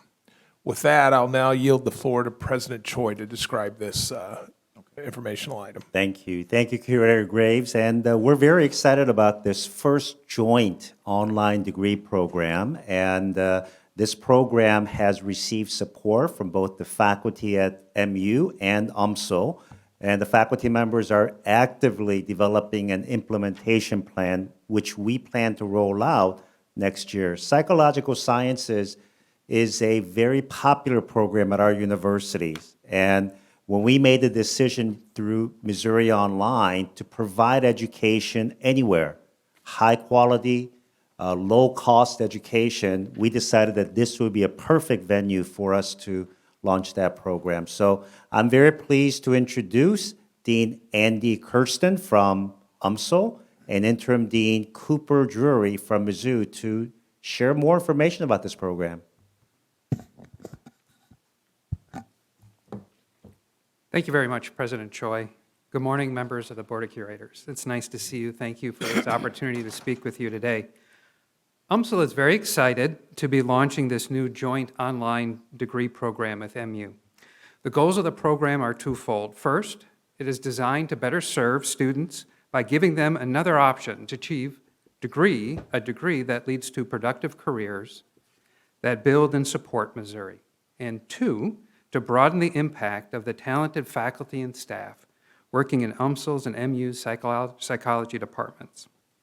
In short, students in this program will enjoy access to more courses and the opportunity to transform their lives and improve communities around them.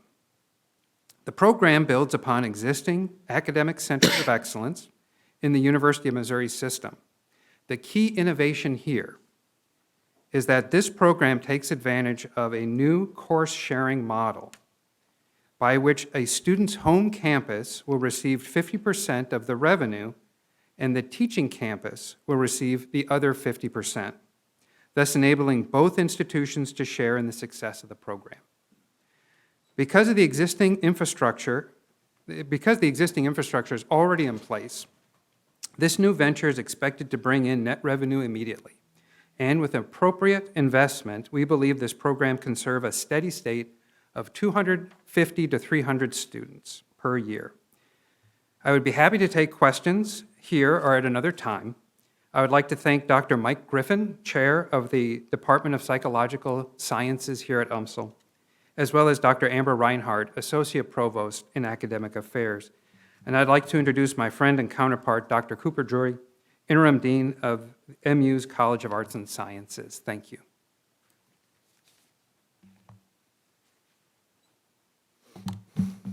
Thank you, Dean Kirsten and President Choi. I want to echo Andy's comments by saying that this new partnership between MU and UMSL has the full support of MU. We're really excited about this. The career prospects for graduates of this program are quite strong. While students who want to go on to become licensed psychologists will pursue further studies, there's ample opportunities for students with a bachelor's degree alone. There are over 3,300 unique job postings in Missouri that requested applicants have this credential, and we expect about a 15% growth over the next decade. Students will be able to enter the workforce immediately as career counselors, lab assistants, social service aides, psychological stress evaluators, a whole bunch of human resources advisors, and many other professions. Students with training in psychology are also competitive for positions in the business sector, including areas of advertising and sales, where expertise in human behavior is required. Furthermore, many employers will provide students that have this credential the opportunity for advanced study through their organization. I'd like to thank Jamie Arndt and Debbie Bell, the outgoing and incoming chairs of MU's Psychological Sciences Department, for their work on this partnership. It's been a lot of work, but the cooperation has been really fruitful. The Chief E-Learning Officer, Matt Gunkel, and his willingness to promote and invest the program wouldn't be possible without him. And thank you for the opportunity to share this information. We look forward to continuing the work to get this implemented, and as Andy said, we'll take any questions if you have it. I just offer a comment. I'm always excited when we are efficient with our resources, and I think this is precedent setting, and I really enjoy seeing the collaboration, so kudos. Thank you. Any other questions? If there's no further questions, we'll move on to the action items. All right, thank you. Now we turn our attention to the 3 action items to be discussed. The new degree program proposal for a PhD in Translational Biosciences at MU, and 2 new degree program proposals for a BS and an MS in Biomedical Engineering at UMKC. Let's do first the PhD in Translational Biosciences. To walk us through and answer any questions, Dr. Jillian Bartlett, Associate Dean for Population Health and Outcomes Research and Professor of Family and Community Medicine, and Dr. Mark Hannick, Professor of Biochemistry from MU, have joined us this morning and will give a brief presentation. Thank you very much, and thank you for this opportunity to present what I think is an exciting program. So this is a umbrella PhD in Translational Biosciences. And how it works is that we serve the entire School of Medicine, so that would be 5 basic science departments and 16 clinical departments, to provide training for PhDs. There is core theoretical training in the first year, where all the students are in the same courses, and then they go on with their supervisors to continue their research training in different areas. Currently, we have 6 emphasis areas for the PhD. And that includes, I noticed that you mentioned about efficiencies. There are 2 PhD programs that will be included and merged into this and phased out in their department-based programs. So this will be the premier training for PhDs at the School of Medicine level. I want to, you have a very substantial document that would be included in your materials, so I am not going to reiterate all of that. I do want to let you know that this training covers everything from discovery, so what you would call basic science, to population health, with the notion that we will be training people in a way that wherever they are on that spectrum, eventually this will get into the population and make a difference to the people of the state of Missouri when it comes to discovery and health. The other thing that is important to note for this program is that it is a key tool for Next Gen. When you are hiring and supporting and retaining top researchers, PhD trainees are critical. And I speak from personal experience as well as on behalf of my colleagues. So when people are coming into Next Gen, they want to know that they can attract some of the best people into the PhD program, and hopefully some of those we will retain, as well as sending them out into other areas to be our future collaborators and coworkers. The other thing is that one of the reasons that PhD trainees and the number of PhD trainees is a metric for the AAU status is because they increase the productivity of researchers. When you have great PhD students, and I've been fortunate that that is almost exclusively my experience, they increase your productivity, they increase your competitiveness, and they increase your likelihood of getting NIH R01 grants. And we know in today's current environment, what separates those who get the NIH R01 grants and don't is splitting hairs. It's not that somebody's clearly fantastic and somebody wasn't great at all. We are competing with the best to get those grants, and this gives us a competitive edge we need to increase the number of those grants coming into our institution. So there was a lot of information in that dossier, so I'm going to stop there and open it up to questions. I do have Dr. Hannick to support me, and we even have Dean Zweig in case you want to know how we're paying for this. So I will stop there. Questions?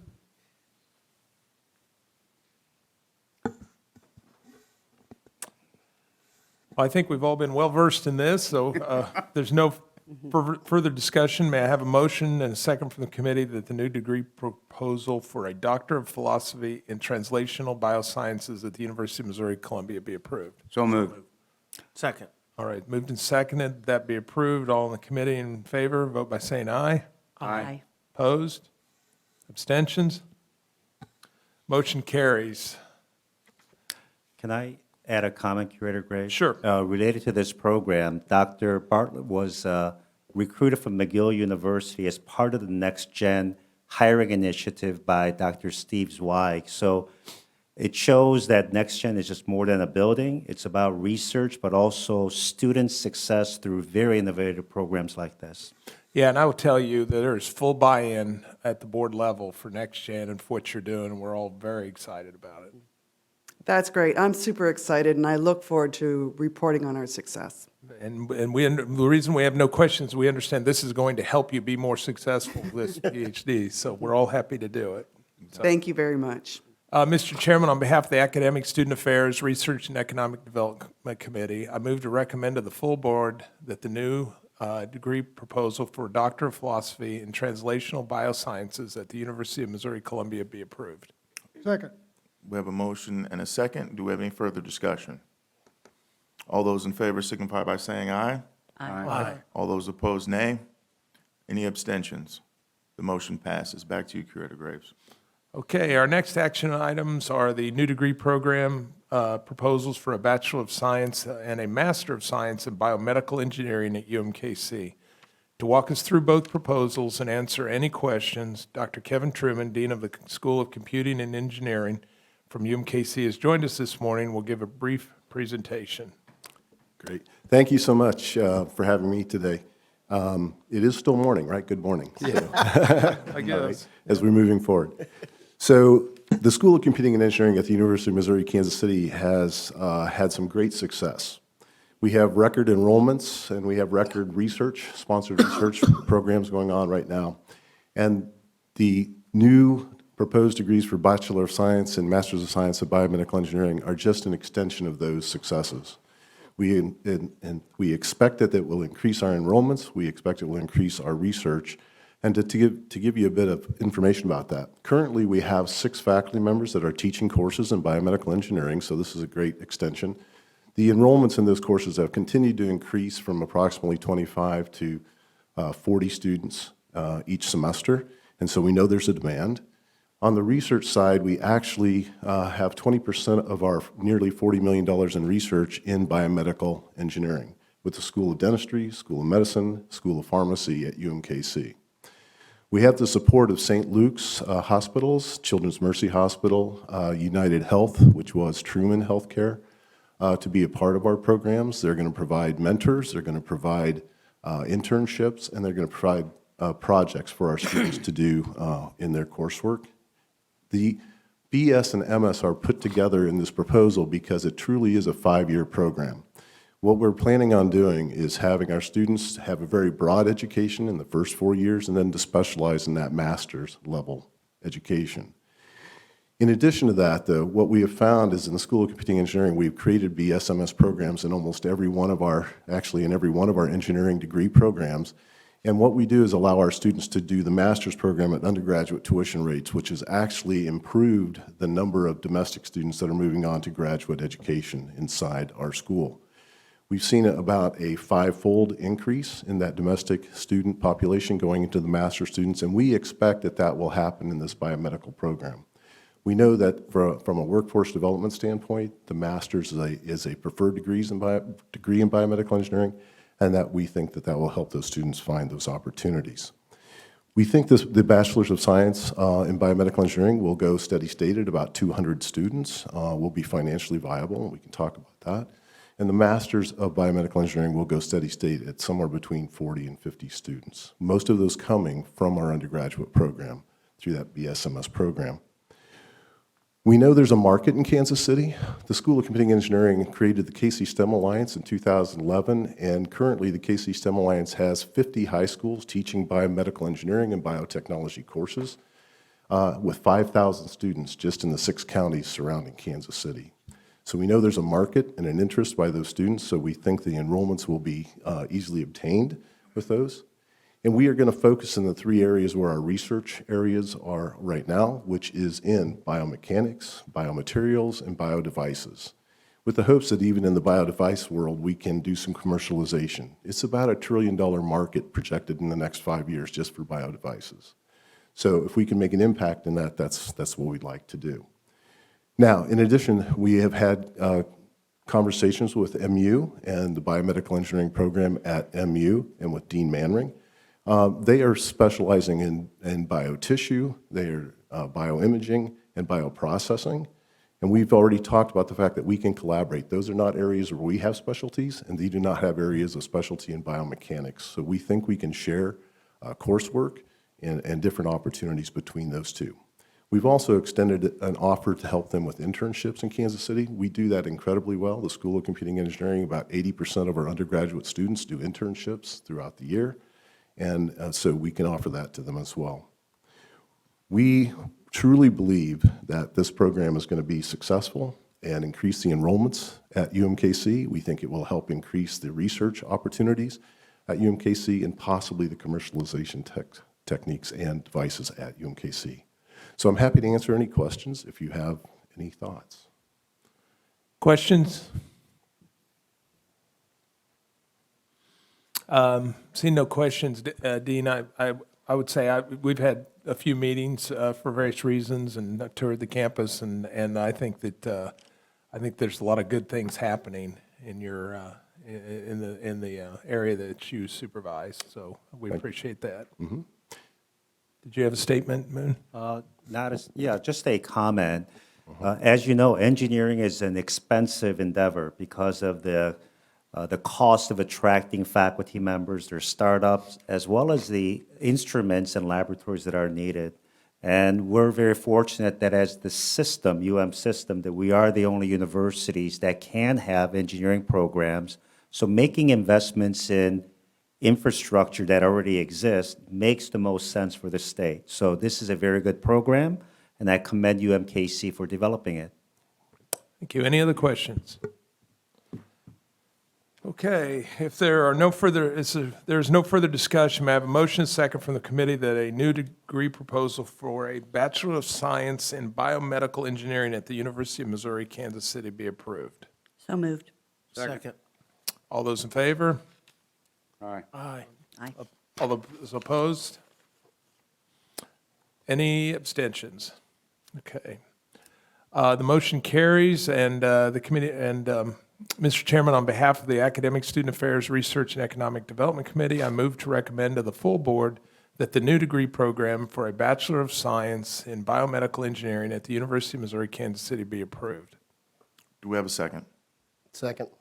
Or we have a motion and a second. Is there any further discussion? All those in favor signify by saying aye. Aye. All those opposed say nay. Are there any abstentions?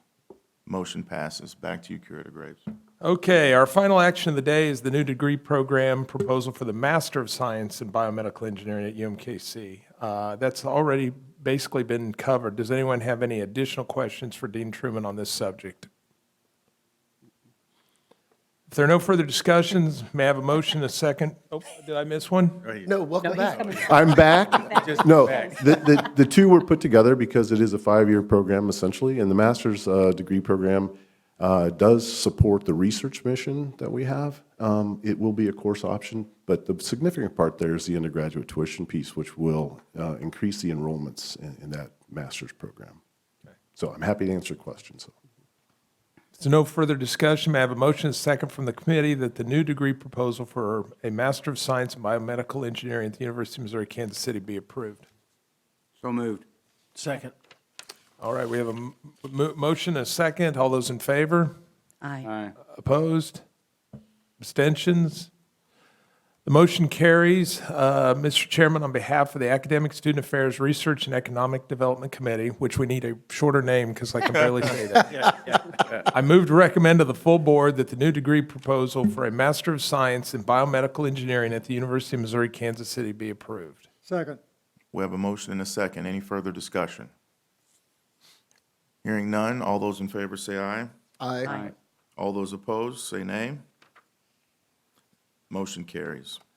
Thank you, Mr. Chairman. This concludes the business of the Academic Student Affairs, Research, and Economic Development Committee, and I do not believe I advanced our time clock very much. That's okay. What we plan on doing is Chancellor Sobolik, we may move your discussion till after lunch. We'll probably cut lunch short to 45 minutes, so we'll try to account for that by cutting the lunch period short, moving you after lunch. So we'll just keep moving along here, okay? So Michael, I think I turn it over to you at this point in time for the Governance, Compensation, and Human Resource Committee meeting. Yeah, I'm battling Todd for the longest name of a committee, but we will move quickly. Mr. Chairman, the Governance, Compensation, and Human Resources Committee has one informational item and 2 action items today. I invite Marcia Fisher, who's already up here because we're efficient, to the podium to provide an update on the leave strategy work and to be available to answer any questions. Marcia? Thank you, Curator Williams. So at the June meeting, we initially brought you some initial information regarding our LEAVE project. The purpose of today is to give you a brief status update and a reminder of the next steps in our timelines. We ground our work in the guiding principles that are on the screen, and we also shared with you at the June meeting. We're evaluating our programs so that we can design LEAVE that recruits and retains the best talent.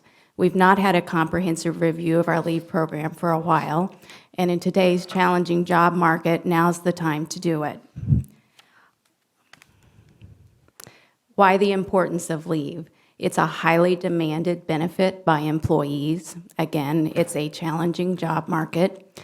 Retaining employees reduce turnover cost, and of course, we want to encourage work-life balance. We have a working group that's working on the LEAVE project, and I'm not prepared today to share their findings, but I wanted to give you a few highlights of things that they're working on.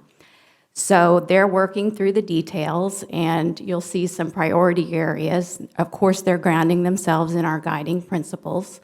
And just as an example, we have our leave segregated in buckets: vacation, sick leave, personal time.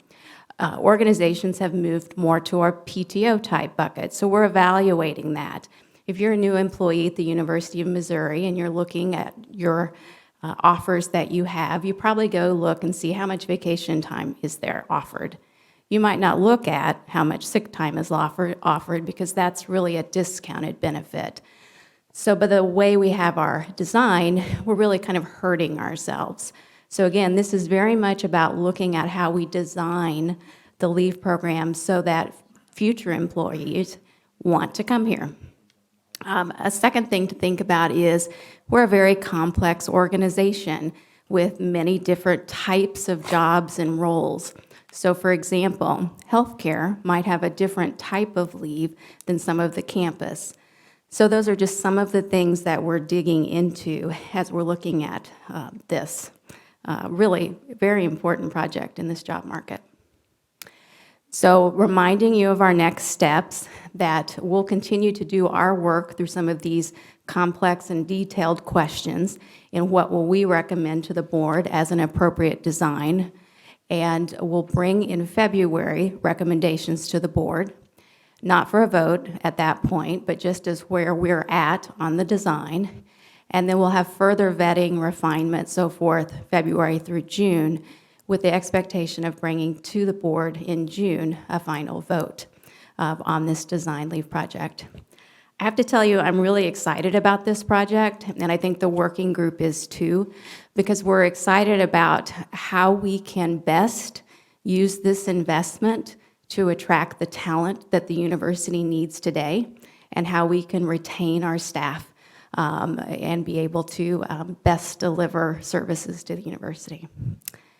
So with that, I'll see if you have any questions on this informational item. Yeah, well, before we open up for questions, I want to commend Marcia and the people working in this working group, because she's had to put up with both me and Greg asking questions and dealing with things. And I think that that will slow down any process. But we appreciate your hard work and you getting us answers and helping us to make sure that we're providing the best for our employees while we make sure we're good fiduciaries of the money that we have been provided. After that long soliloquy, does anybody have any questions for Marcia? Mine is not really a question at this stage because I've not seen the plan laid out, and I expect that wholeheartedly.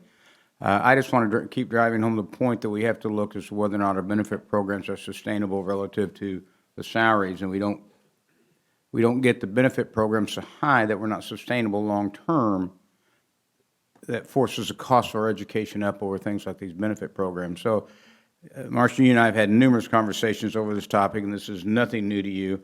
But I want to make sure that the community understands that this is going to be an issue that I'm going to be pounding on as this whole program comes forward. I appreciate your comment. I do understand. Any other questions? Okay, we're going to move on to our action items. Vice President Fisher will present the proposed amendment to the layoff and transitional assistance pay under the collective rules and regulations 350.051. Great, and there's not slides for this one, I'll just speak to this. So what is the Transition Assistance Program? When an employee is laid off through no fault of their own, so this is not based on performance, not based on behavior, but the role is being eliminated, we have a program that allows for continued benefits and continued payment for a period of time. Why do you have TAP? The purpose of it is to have a smoother transition, again, for an employee through no fault of their own who's losing their position. It's also a smoother transition for the university. And it's goodwill. Again, these are folks that we may still want to work for the university, it's just that particular role is being eliminated. And we also avoid claims, because in order to benefit from these extended payments or extended benefits, they sign a release of all claims. Why are we bringing changes to you today? Well, during COVID, we discovered that this was putting financial strain on the campuses and the budgets, and they asked us to evaluate this.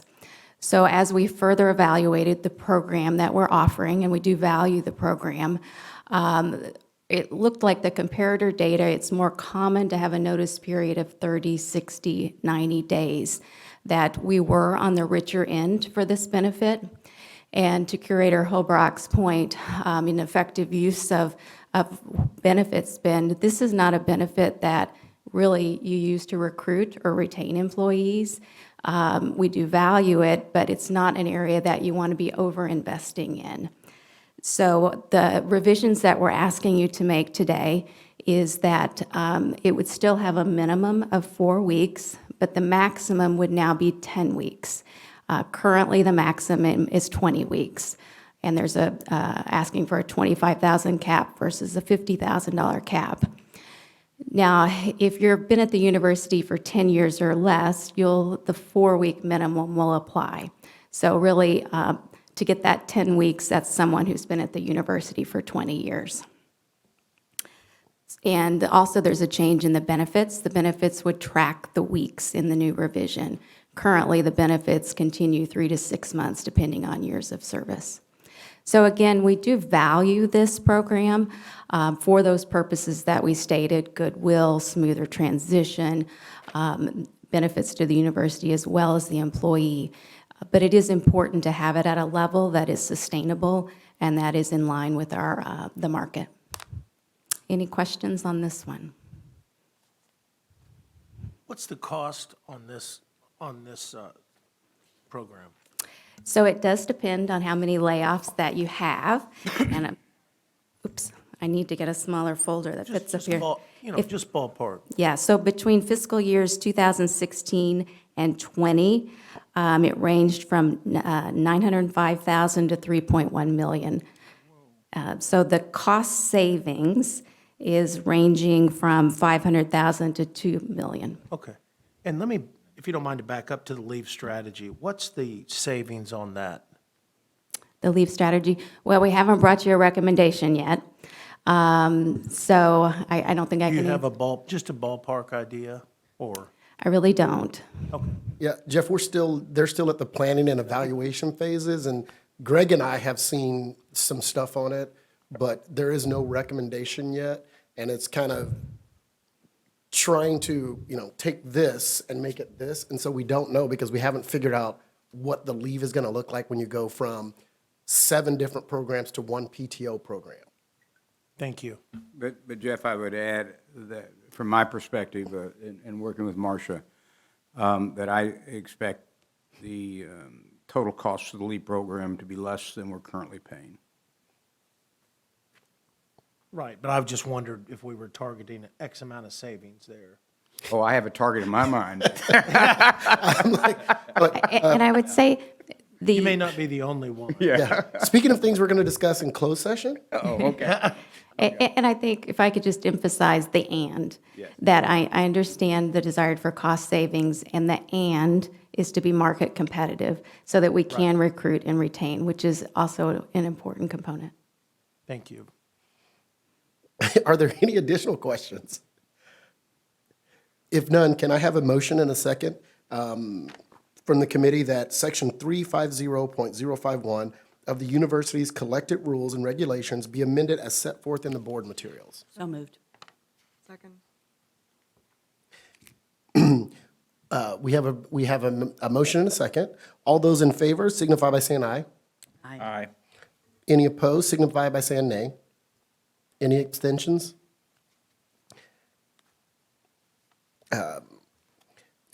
Mr. Chairman, I'm at the wrong spot. Okay. Mr. Chairman, the committee recommends that that the full board vote for and pass the amendment to section 350051 of the university collective rules and regulations as amended in the board materials. Do we have a second? I'll second that. We have a motion and a second. Do we have any further discussion? Okay, all those in favor signify by saying aye. Aye. All those opposed say nay. Do we have any abstentions? Motion carries. Back to you, Michael. Mr. Chairman, the final action item is to move the Governance, Compensation, and Human Resources Committee go into executive session later today for the reasons stated in the meeting notice. Is there a second? Second.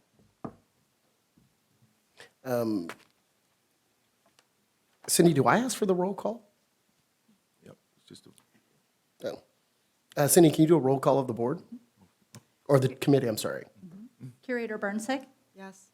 Curator Holloway? Yes. Curator Winokur? Yes. Curator Williams? Yes. All right, you have all committee votes in favor.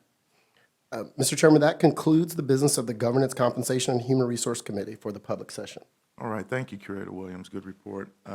Robin, we move on to you for the Health Affairs Committee meeting. And I have edited this down, but I'm going to try to talk fast. We'll see. The Health Affairs Committee met on November 11th. We had 6 informational items and 1 action item. Look, Dr. Barron is already there. He's helping us on time.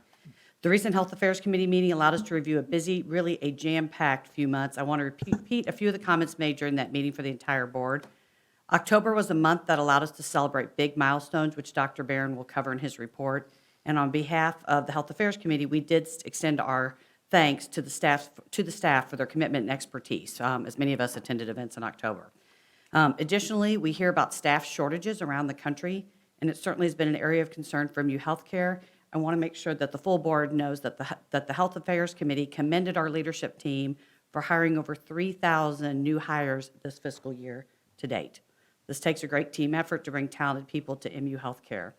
Last, I spent part of Tuesday at the University Hospital for the first phase of the clinical integration of our pediatric patients and services. Just a quick note, it was very clear that the children and parents were top of mind and were thoroughly cared for as they were relocated. With those few comments, Dr. Barron will present a summary of the presentations for us this morning, and from these reports, you will see the continued accomplishments and opportunities for MU Healthcare, the School of Medicine, and NextGen. Dr. Barron. Thank you so much, Curator Winokur, and good afternoon to all the curators, and thank you for letting me give a summary of the Health Affairs Committee report that we gave last week. So I'm going to briefly recap some of the exciting things that happened at the opening of the NextGen building, which you all attended, and then share some highlights from the School of Medicine, MUHC, and some exciting news from the compliance front. So on October 19th, as you know, you were all there, we celebrated the opening of the Roy Blunt NextGen Precision Health Building. And we were honored to have not only Senator Blunt, but also Dr. Francis Collins, the director of the NIH. So thank you all for attending and making it such a special day for Mizzou. We were very pleased that the media coverage for the NextGen opening was extremely high. There were 129 stories that were created about the announcement, potentially reaching more than 81 million people, and the stories were shared on social media more than 500 times. So the biggest magnet was probably not the 17 magnet on the right there, but was Dr. Collins. And as you know, he participated not only in the grand opening, but he gave a lecture later that day, and over 400 people live streamed or attended his lecture. He talked about the importance of precision health research. And remember, this comes from the scientists that led the team that sequenced the entire human genome, which is precision research at its finest. And he shared his anticipation about learning more about the advances that would be made in the Next Gen Precision Health Initiative, and particularly he pointed out that the building itself was going to be a magnet that would recruit scientists, and we know that has already happened, and I'll talk about that. So the exciting thing about the picture on the right is that our new 7T magnet is now operational. So here are scientists looking at images that have come off the machine. Actually, it's a brain image there. And so it's very exciting that we're up and running. And so that is the Siemens imaging part of the Next Gen initiative, and we really owe our thanks to Dr. Tally Altus, the chair of radiology, who was one of the speakers at the opening event, and we credit her with hiring all 6 of these faculty who are currently on site in Columbia, Missouri, and at work doing Next Gen imaging research. It's really very, very exciting. And as most of you know, I've given a lot of tours lately, and usually Dr. Terpstra is there or Dr. Pan in the facility. And when you hear the excitement in their voice as they talk about what it means for them to have moved to the University of Missouri in Columbia from either Minnesota or Kentucky, it's really palpable. Now, I said I was going to give some exciting news on the compliance front, and as you know, the full term of our corporate integrity agreement ended on June 30th, so I am very, very happy to report to the board that on November 9th, we received a letter from the Office of Inspector General saying that we have satisfied the CIA requirements.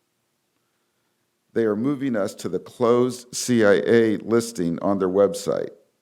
So this is really, really great news for the University of Missouri. And we owe just an enormous amount of credit to our physicians, our healthcare providers, and our administrators for really getting us through the CIA in flying colors. So let me talk a little bit about some of the exciting stuff that's happening in the School of Medicine. We're really making a substantial impact on advancing our next-gen priorities, and we're building on existing strengths in lab-based research, and we've also added talent in informatics and clinical trials and in outcomes research. And it's really important to emphasize that we're using MUHC revenues to support the new research investments through both Rise Up and Mizzou Forward for the hiring of new faculty talent. We also have a pilot grant program in the School of Medicine that is helping stimulate starting research projects that can lead to NIH funding. And equally as important, we've increased the accountability with new performance metrics for our tenured track and tenured faculty. And you heard earlier today from Dr. Jillian Bartlett, one of our new next-gen scientists, about our exciting new PhD program that will support next-gen research in a number of different areas. I can't tell you how important a translational PhD program is to the development of an academic health center. This is really what NIH has been pushing all academic health centers with medical schools to be doing for the last 15 years. And now that MU has a PhD in translational bioscience, it's not only going to lead to exciting research, to better health, but it's also going to allow us to compete for large NIH grants in the future, such as the CTSA grant, which really requires programs like that.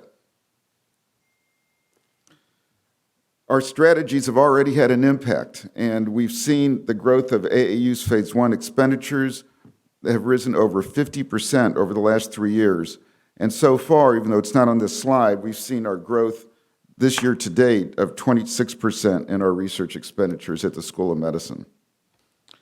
The The School of Medicine and University of Missouri-Columbia has been around for 150 years. So this is a special year to be celebrating this anniversary. And the slide includes some of the things that we're most proud to share as a result of our sustained focus on medical education and healthcare delivery.